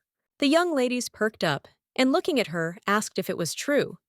They were surprised because they knew that he was out for a walk with her family and even invited them to his domain. Adette said with a smile that they were just talking about business. She knew that the standards of flirting in this world were a little different. The princess looked at the young lady and said that she worked very closely with the duke regarding business. She sadly said that she had never gone to the estate after becoming the crown princess. She looked closely at the young lady and said that she was very jealous of her. The lady looked at her and asked if it really happened that she had accepted the accompaniment of the prince at the last ball, which is also closely connected with her business. Adette smiled and said that it was. So there is. She looked at the young lady with a grin and said that she seemed to be very good, since under the pretext of business she was meeting with the best candidates for the role of groom. The princess looked at her maid with a satisfied smile. Adette looked at the young lady and said that she doesn't know much about business, so she might have some questions and misunderstandings. She smiled and said, "Lady, if she thinks so, she might as well start running her own business." The lady smiled and asked why she would do this. She looked at Adette intently and with a grin, and said that her father does this. She said with a grin that she had completely forgotten that the Viscount had passed away. For this reason, the young lady had become the head of her family. She said that it must be very difficult for her, and the Viscountess must be very worried about this. The knight looked closely at the princess and called her. He said that he had come for her. The princess stood up with the speed of lightning, and looking at the knight, asked if the time had already come. Adette looked intently at the knight. She knew that it was Deepening Elvange, since he was running after her younger sister. The princess looked intently at everyone present and said with a smile that she had an urgent meeting due to a problem on the southern front, so she needed to leave. They slowly returned and had a casual conversation about what was happening in the south. They said that the knights would soon go to battle. The young lady said that this simply could not be, and she did not want to go to social balls without the duke. The young lady looked intently into the distance as she saw a rather interesting spectacle. She noticed that in the distance the prince and the duke were fighting with swords. She looked at the duke in surprise and froze in place in embarrassment. The young lady looked closely at her friend and said that they could get closer to the men, since they now had a chance. The prince looked closely at the duke and said that everything went smoothly thanks to the young lady, and the king signed before the princess knew about it. The duke looked closely at the prince and asked if he was happy now. The prince said with a grin that he thought all this time he had not seen the young lady in a very good light. He smiled and said that she must definitely participate in their plan. The duke in turn categorically said that this would not happen. With the speed of lightning, he parried the prince's blow. The young lady closely watched the battle with admiration in her eyes. The prince looked intently at the duke and said that he would certainly agree with him, and if he won, the duke looked at the prince in surprise and asked where he was looking all the time. The prince smiled and cried out, calling the young viscountess. The duke turned around in surprise, looking at the young lady. Adette froze in place from surprise and embarrassment. She did not at all expect that someone would call her. A moment later, the prince struck the duke with lightning speed and thereby knocked the sword out of his hands. The prince said with a smile that he had won this time. He smiled and said that whatever it was, the battle could not be distracted. The duke was unhappy, but did not answer. The prince smiled and said that it looked like the tea party was over. Looking at his friend, he said that they could go and meet the young lady. The duke looked at the prince in surprise and asked why he was calling her. He said that they could just go about their business. The prince looked at his friend with an onion grin and asked if he didn't miss the young lady. The prince smiled and, looking at the young lady, said that he was very glad to see her. Adette greeted the prince with a smile. He said that they could do without the greeting. He asked the young lady if she had received an invitation to the crown princess's tea party. She said that it was exactly like that. He smiled and said that it was very good. He asked if the princess had asked her anything. She looked closely at the prince and wondered if he had called her just because he wanted to. Interesting, Adette said that the princess asked if she came to Kamashu. He looked at her in surprise and asked if that was all. He asked me if the other ladies had said anything. She knew that she could not say that they were jealous of the relationship between her family and the duke. She sighed heavily and said that they did not say anything. She looked closely at the duke. The prince asked, with a sly smile, if it was true. A moment later, a knight ran up to them and called the prince. The knight said that at a meeting of civil servants, an agenda was adopted on the need to send the duke to the southern front. The young people froze in shock and surprise on the spot.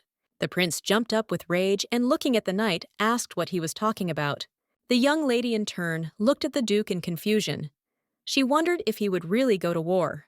The prince shouted with rage that she was the southern front. 6 orders of knights had already left. The knight said that the situation with the defense of the southern lands was getting worse and worse. An opinion was expressed about the management of the punitive detachment. The prince was shocked, since they were talking about a punitive detachment in a situation where it is unknown how many troops the enemy has. He looked closely at the knight and asked if he was really saying that the first commander was being sent to a place far from the capital. The prince was furious and could not understand who made such a stupid decision. The young lady looked intently at those present. She wondered if the princess was really involved in all of this. She remembered the princess saying with a sly smile that she had an urgent meeting regarding a problem on the southern front. A moment later, the young lady froze in surprise as she heard the princess calling her. The princess looked at the young lady with a grin and said that it looked like she had not yet left Adette. Trembling said that she was glad to meet her again. The prince looked closely at the princess and asked if all this was true. He asked if she had really decided to assign control of the punitive detachment on the southern front. The princess looked at the prince with a smile and said that everything was right, although the final decision had not yet been made. She looked closely at the prince and asked with a smile, "Isn't it the fastest and most reliable?" She smiled and said that if the duke stands in the vanguard, many nobles will be calm. The prince shouted that the duke should not leave the capital. He angrily asked the princess, "Doesn't she know what it means to leave the capital by the first commander?" She smiled and said that the capital was full of other knights. The young lady was shocked. So how well she understood that the person who decided to send the duke to the battlefield was the crown princess. She said that many knight orders had been sent, but if they sent his squad, they would advance faster. The princess looked at the young lady with a grin and asked if she agreed. Adette looked at the princess in surprise, as she did not at all expect to hear such a question. She froze in shock and bewilderment, as she did not understand why the princess was asking her. The duke looked closely at the princess and said that if necessary, he would willingly go to war. The lady froze in surprise.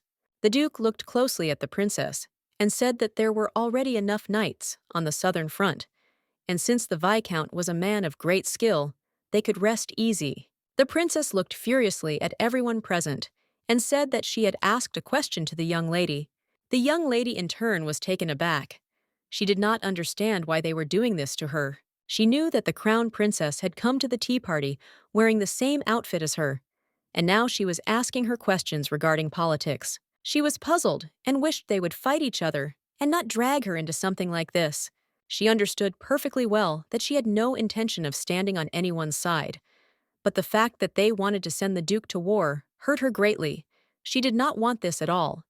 She said that being the daughter of a viscount's family, who had no position, she knows only this about the affairs of the country.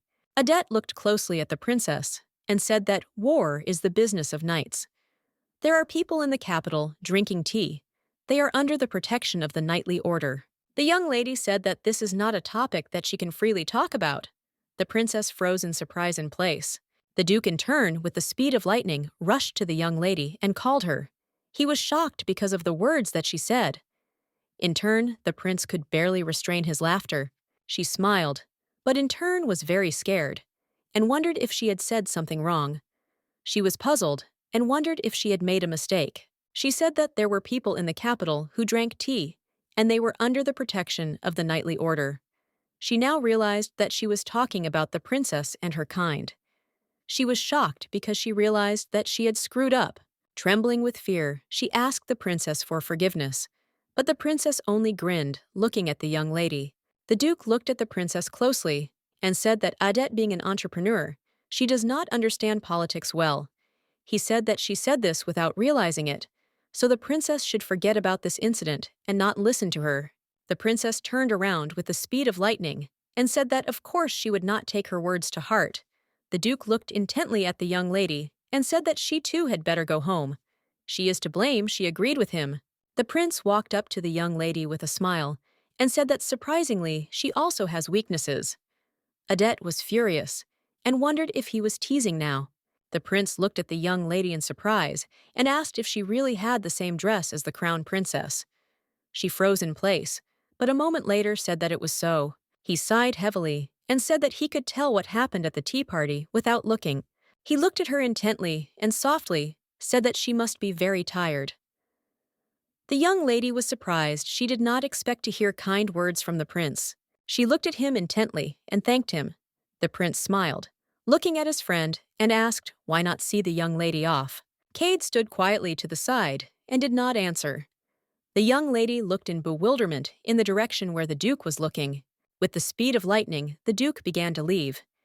He said that there was no need for this. He asked the young lady to be careful on the way. Adette froze in place in surprise, as she did not expect this from him. The maid looked closely at the young lady and asked if she had enjoyed her tea. Adette was very tired. She asked her maid not to talk to her. Camilla looked at the young lady excitedly and asked what happened. Adette was upset and said that she would like to be alone. When leaving, the maid said that the young lady could call her at any time, and she would come quickly. Adette in turn agreed to be the maid. She lay quietly in bed and thought about what had happened. She remembered all the moments, and she remembered that. Then the duke looked intently at the crown princess. Adette was in shock and didn't know what to do because she was jealous of the one who was already married. She was upset because she realized that she couldn't even do anything. She told herself that she was just pathetic. A young man was riding in a carriage and reading a letter. His sister wrote that she was doing well, and she also wrote that she heard that he had been in Owl not long ago. She asked if he was enjoying the trip. She wanted to know where is he now, because I missed him very much. He brought the candle to the letter and saw that there was a message hidden there. She wrote that everything turned out the way her new mother wanted, and soon she would go to the kingdom. She hoped to see him before that day. He furiously pressed the letter in his hand. The knight looked intently at him and called. He asked His Highness if he would return home now. He said that, unfortunately, he could not do this now. It was too late and they had to find another way. He looked closely at the knight and told him not to call him here. So he looked closely at the knight and said that upon arrival in this kingdom, he would be able to meet the owner of the owl. The Tsar said that everything was exactly like that. He knew that she was an aristocrat with a sense of responsibility. This was unexpected for him, since she was the owner of the owl. He knew that she considered him a commoner, and he wanted to leave everything as it was. He slowly approached her, as he was wondering if she would recognize him. Madame looked closely at the young viscountess and greeted her with a smile. Adette, with a smile, thanked the countess for her invitation. The countess said that she was very sorry that Mrs. could not come to this event, but at least the young lady came to greet her. Adette knew that the countess was her mother's best friend, and she could not refuse her a visit. She knew that since she was already remembered, and her face she should leave carefully. A moment later, everyone present saw the young lady enter the hall. They said that she was trying very hard to gain the interest of Her Highness, the Crown Princess. They were surprised and wondered if she was not on the side of the prince. Adette was shocked. She was already tired of all the rumors. A moment later, the young lady called out to her. Adette was happy to see Lady Chevy. The lady glared at her friend and asked with a smile if she had a good time at the tea party. Adette looked closely at her friend and said with a smile that she had a very good time and really liked it there. Everyone present was staring at them. The lady looked closely at her friend and said excitedly that she had heard that the dress she had chosen for her matched the dress of the crown princess. She said that she felt so ashamed when they told her about it. Adette looked closely at her friend and said that there was nothing wrong with it, since it meant that she had great taste. She said that the princess just smiled, and I didn't concentrate on it. A moment later, the young lady turned around as she saw young Master Deepening Wang. The lady was in shock and simply could not believe that the commander of the Second Knightly Order came to her family's ball. Adette, in turn, did not share such enthusiasm of her friend. Adette was shocked because as soon as the young lady saw the man, she rushed towards him. She looked at the young man in surprise as he frowned, looking in her direction. She looked around and wondered if he really looked at her so unkindly now. She was excited and did not understand why he was looking at her like that. She was furious and thought that this was just some kind of ridiculous thing. She wondered if she had done something wrong. She knew that the royal family had become noisy because of the departure to the south. She wondered if there were only 2 orders of knights left free. She was very sad and wondered if the duke was really going to fight. She knew that, for this reason, it would be difficult for them to see each other for some time. The young man came out onto the terrace. He looked at the young lady in surprise and said that he did not know that anyone was here. He looked at her intently and asked with a smile if he could stay on the terrace for a while. The young lady, in turn, looked at the young man with embarrassment, since he was handsome. She smiled and said that, of course, he could stay here as she was about to leave.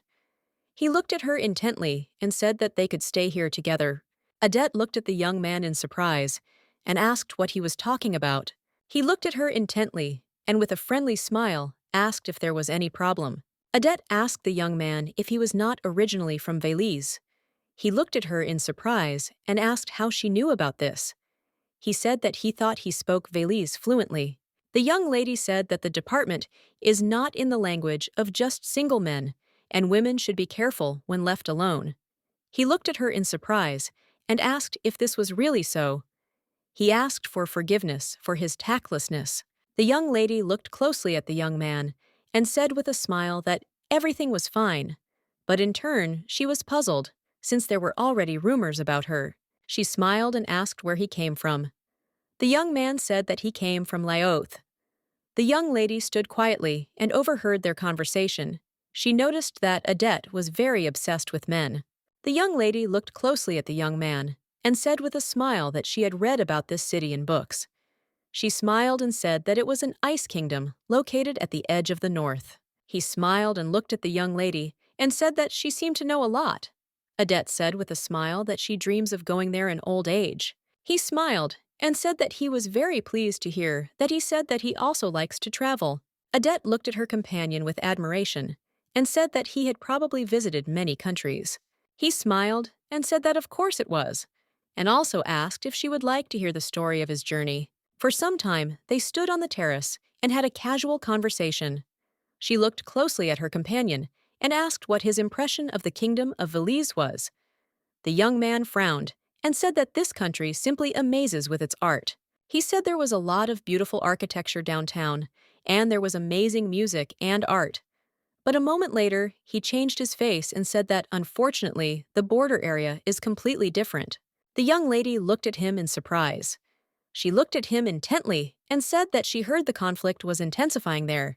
She looked at him intently and asked excitedly if he knew how serious it was. The young man frowned and said sadly that he thought the lady would not be very pleased to hear about such a thing. She said it was true, and she was a lady, but that was no reason to pretend she didn't know what was going on in the kingdom where she was born and raised. The young man sighed heavily and said that this was his personal opinion. He gazed into the distance and said that compared to other countries, the kingdom had a huge gap between rich and poor. He said with sorrow that this is especially visible in the southern border area. Since it looks like a battlefield, the young lady froze in surprise on the spot. She did not expect to hear this at all. He looked closely at everyone present in the hall and said that he was very surprised, since the royal capital was so different from the border area. He said with sorrow in his voice that it looked very alarming. The young lady in turn sighed heavily and said that everything was more serious than she thought. She looked at everyone present and said that they got this daily life through the exploitation of others, and it will probably continue like this forever. She said that if the lives of the inhabitants of the domain and the peasants were destroyed, the lives of the aristocrats could not be guaranteed. The young man looked at her in surprise, but a moment later he approached her and said with a smile that after all, because there are people like her, the kingdom will prosper. The young people said that the count was a very good man. He was a real nobleman who contributed to the country and sincerely cared about his domains. The lady asked Madame how much time had passed since the young master died. She was puzzled because she knew that this was an unfortunate fate. The young people looked intently at the young lady. The prince in turn wanted to know the cause of death. The duke sighed heavily and said that the reason was poisoning. The duke said that according to the countess, he had been threatened before. Cade said that the count raised an objection to the issue of conscription to the southern front. He said with sorrow in his voice that it seemed that the crown princess was involved. The prince was furious because he knew that the princess intended to send him to the south by any means. He exhaled heavily and said that she ended up trying to isolate him. The duke looked closely at his friend and said that he should not worry so much. The duke said that without the king's approval, it would not be possible to send the first order of knights outside the capital. The prince sighed heavily and said that for this reason he was worried. He knew that the crazy king was very fascinated by the young princess, and he could put a seal anywhere. The prince asked the duke if there was news about the application for an audience with the crown princess. The young man said that the king's condition had recently worsened, so audiences with him were prohibited for some time. The prince looked at those present in surprise and asked if this was so. A moment later, he said that they should continue observing. The duke looked at the prince and said that a letter had arrived from Layot. The prince was very happy since the day of the princess's arrival had already been set. He froze in surprise. The duke excitedly asked what was in the letter. The prince asked in surprise why the name of the young lady Burse was mentioned in the letter. The duke froze in place from shock and surprise. The prince thought for a moment. He said that this was very surprising and remarked that the young lady was a very useful girl. The duke looked at the prince in surprise and asked what the letter said. The prince said with a grin that Crown Prince Layot asked him a funny request. The prince said that the young lady was asked to appoint a servant and princess of Laoth. The duke was surprised and did not know how the crown prince knew about the young lady. The prince sighed heavily and thoughtfully said that he himself was interested. The most powerful heir to the throne of the kingdom of Laoth, Crown Prince Hellas Laoth, and his younger sister, Princess Laoth. She also promised to marry Prince Wishot. In order for this marriage to take place on the day of the crown princess's tea party, the prince took advantage of the crown princess's distraction and received approval for the marriage proposal from the king. He knew that all he had to do was take advantage of the young lady. But suddenly, the crown prince mentioned the young viscountess. The duke angrily said that this would not happen. The prince looked at the duke in surprise and asked what he had just said. The duke looked closely at the prince and said that it is customary for maids to be chosen from count families and above. The prince said that this was not such a big problem.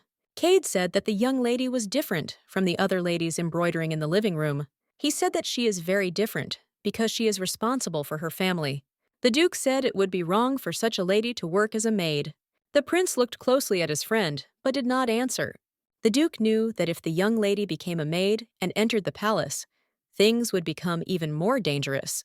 He knew that what happened to the count could happen again.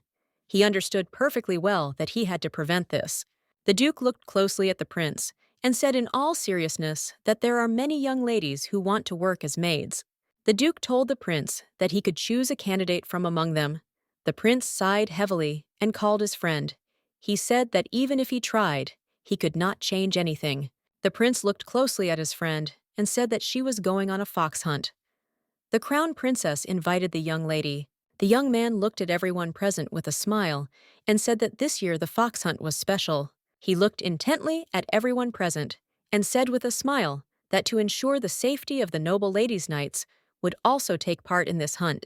The young ladies gazed at the knights as they looked absolutely stunning. Adette heard the admiring conversations of the young ladies, but a moment later, she noticed the Duke. The Duke in turn looked intently at the young lady. She saw that they were looking at each other. The lady looked at the countess and said with a smile that he had just looked at her. The young countess looked at her friends with an embarrassed smile. The young man looked at everyone present with a smile and said that for the winner of the fox hunt, the crown princess would grant a wish. He smiled and said that for this reason, they should all try their best. The young lady in turn looked sideways at the princess. Adette remembered how the princess said that if the duke stood in the vanguard, then all the aristocrats would be calm. Adette raised her hand and asked the princess if she would grant any wish. The princess frowned at the young lady as she was furious. But a moment later, she said with a smile, young lady, that of course she would fulfill any wish. The princess said with a feigned smile that she hoped that she would have a good result. The duke in turn looked warily at the young ladies. The young lady looked intently at the young viscountess and asked with a smile what kind of wish she wanted to make. She said that it was useless to even try. Adette in turn knew that she absolutely had to win. Everyone looked closely at the princess and said that this year she would be the winner. A few minutes later, the horn sounded and the hunt began. The duke looked closely at the young lady. He hoped that nothing would happen to her. The princess looked at the young lady and said that she seemed to be very popular among the gentlemen. Adette told the princess that this was not the case, as rumors were always exaggerated. The countess looked intently at the young lady and said that she would not agree with him, because recently, at a banquet of the count's family, she had a very long conversation with an aristocrat. The young lady in turn was furious because she realized that the princess's maid had seen and heard everything again. The princess looked closely at the young lady and asked if it was true. She said that the young viscountess seemed to be very popular. She was surprised since the young lady was still unmarried. Adette froze in surprise, not knowing what to answer. The princess looked at the young lady with an onion grin and asked if she really already had someone in mind from whom she was expecting courtship. The young lady froze for a moment and thought, the duke suddenly appeared in her thoughts with a smile and a beautiful bouquet of flowers. A moment later, she told the princess that she occupied a leading position in her family. She looked at her intently and said that, unfortunately, she did not have time to think about marriage. A moment later, the princess was pointed to the place where the prey was. The princess rushed to the place with the speed of lightning. The young lady looked closely at her friend and said with a smile that she thought there were forests there. Adette looked sideways at her friend and called out to her. The young lady said she couldn't and told her friend to go ahead. Adette was very excited and puzzled. She didn't know what to do in this situation. A moment later, she saw a small fox run out of the bushes. She shouted to her friend and asked for forgiveness, since she had to catch the forest. The lady smiled and said that everything was in order, and she must definitely catch in the forest. A moment later, she rushed in the direction where the fox was running. For a moment she hesitated, because she didn't know where she had gone. She looked closer and saw the horse that had jumped off in the bushes in the forest. She reached for it as if she already knew that she had caught it. But a moment later, a young man came out of the bushes and, looking at the young lady, asked if she had really been here all this time. He said that he was looking for her. The young lady in turn froze in shock in place as she saw that the forest she so desired was running away from her. The young man looked at the young lady with rage and contempt and called her. Adette froze in place as she sensed an evil aura emanating from the young master. Adette looked closely at the young man and said that if he was not in a hurry, then they could talk another time. He did not answer her, but a moment later, he looked at the young lady with a grin and disdain and asked how her sister was doing. Adette froze in place when she heard that the conversation was about her sister. She knew that among the letters with questions about the well-being of her mother and her sister, there was also a letter from the young master. She was shocked when she sent dozens of letters to Viola. She looked closely at the young man and said that, as she had already answered before sisters are fine. She knew that a letter had come from the kingdom saying that their life was going well. He looked at her with fury and asked how she knew about this. He said that the young lady was not in their kingdom. Adette froze in horror on the spot. She was surprised she did not know how he knew about this. She was confused, and in a trembling voice asked what he was talking about. He looked at her and asked with rage, did she really think that people really don't know anything? He brought it to her with the speed of lightning. She was shocked because she understood that he was now talking about her sister's disappearance. She wondered if this had become known to everyone. He shouted that her sister was getting more attention than hers. He looked at her intently and asked if this was the reason they sent her abroad. The young lady froze in place in surprise and shock. She looked at him intently and asked where he heard about it. He shouted that the princess and the countess knew everything about it. The young lady glared at him as she now raised where such rumors originated. She looked at him intently and said that what he said earlier was not true. She said that without seeing Togo himself, he had already stated similar things. The young man shouted that it was she who was polluting the honor of the young lady Viola. The young lady froze in surprise in place. She was taken aback, and looking at the young man wondered if he had gone completely crazy. He attacked her with rage and asked if she really thought that he did not know about her plan. He shouted that there were rumors that she was comparing the prince and the duke. He shouted that she could have deceived someone else but not him. The young man shouted that he knew everything from the day she brazenly got into business. Despite the fact that she was a woman, he furiously grabbed her clothes. The young lady was very frightened. Looking at the young man, she shouted that he should calm down. He looked at her with rage and hatred and pushed her away with the speed of lightning. He shouted that she should know her place. Adette was in shock because she realized that she was falling into some kind of hole. She was flying all the time and screaming. The young man looked intently at everyone present and said with a satisfied smile that the winner of this year's fox hunt was His Highness the Crown Princess. The princess in turn looked at everyone present with a satisfied smile and thanked them. She looked at everyone with a smile and said that dinner was ready, and she also asked if they would like to join. The young lady in turn carefully examined the surroundings in search of her friend. The Duke noticed her alarmed face. He slowly walked up to the young lady and called her. He looked at her intently and asked if she was not with the young lady Burst today. She sighed heavily and said that she was with her, but after she left her during the hunt, she never returned Herzen's in place from shock and surprise. A moment later, the Duke turned his gaze into the distance and saw a pleased knight walking with a grin on his face. Watching the captain of the knights, he noticed that he went to the princess. He said something to the princess, and she looked at him with a satisfied grin. The Duke was furious as he realized that they were involved in something that the young lady was not having now. A moment later, he remembered what happened to the Count recently. With the speed of lightning, he turned around and rushed in search of the young lady. The Countess slowly approached the Duke and excitedly called him. He turned around in bewilderment, so he did not understand who was calling him. The Countess looked at him intently and embarrassedly said that he should not go. The Duke looked at the young lady with bewilderment and, asking for forgiveness, asked who she was. The Countess was shocked since he did not know her. She said that she was a servant of Her Highness the Crown Princess. She looked at him intently and introduced herself. The Duke looked at the young lady in surprise and said that he understood her. He asked if she had happened to see the young lady Adette. She was shocked because now she realized that without even knowing her, he was calling her whining lady by name. She sighed heavily and said that she had not seen her.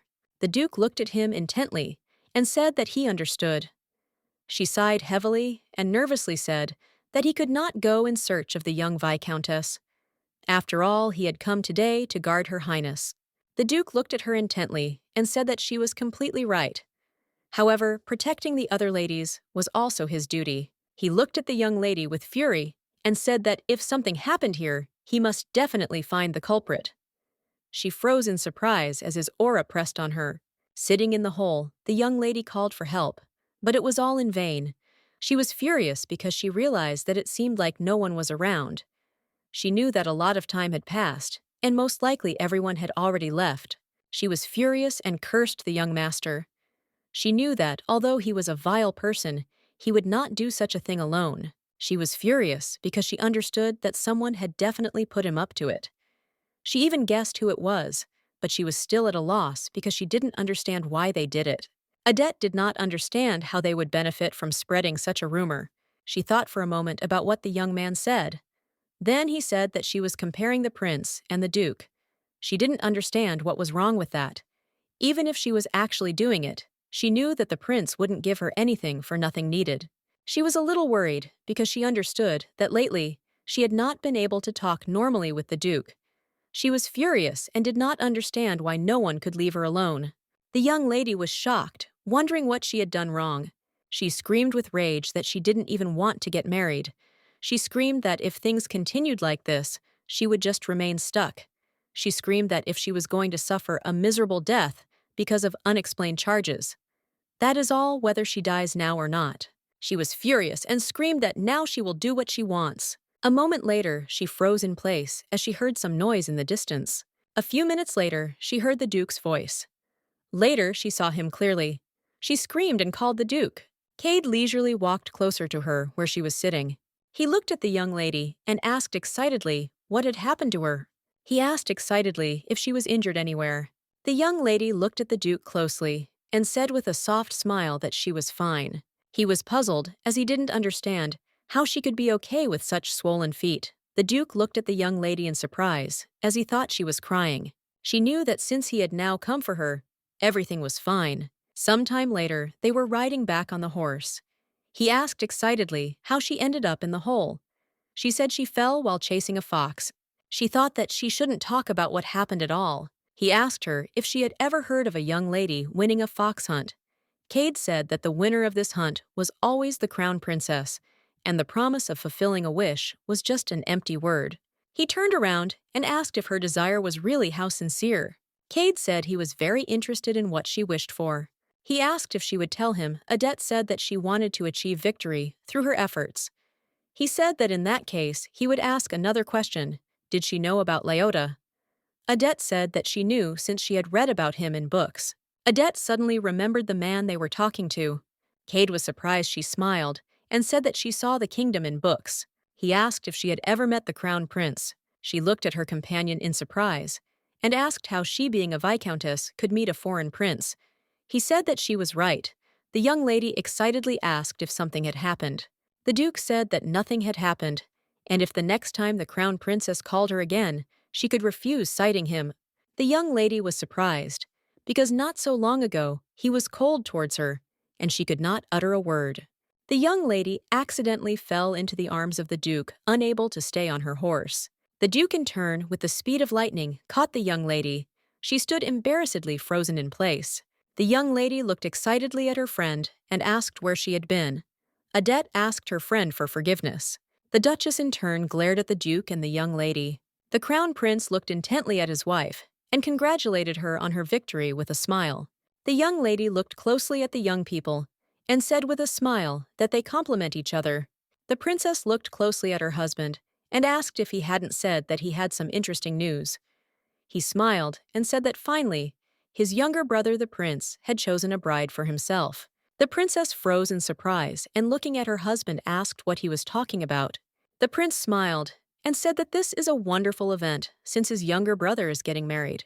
The young lady looked closely at the princess as she saw that this news shocked her. The princess smiled and looking at her husband asked what family his bride was from. The prince said that he had not told her about this. He looked closely at his wife and said that she was a princess from another kingdom. The princess was furious as she now realized that the viscountess was only a distraction.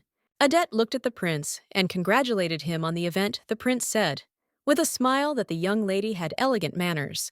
The princess looked at the young lady with rage and asked with a smile if she knew that the prince was getting married.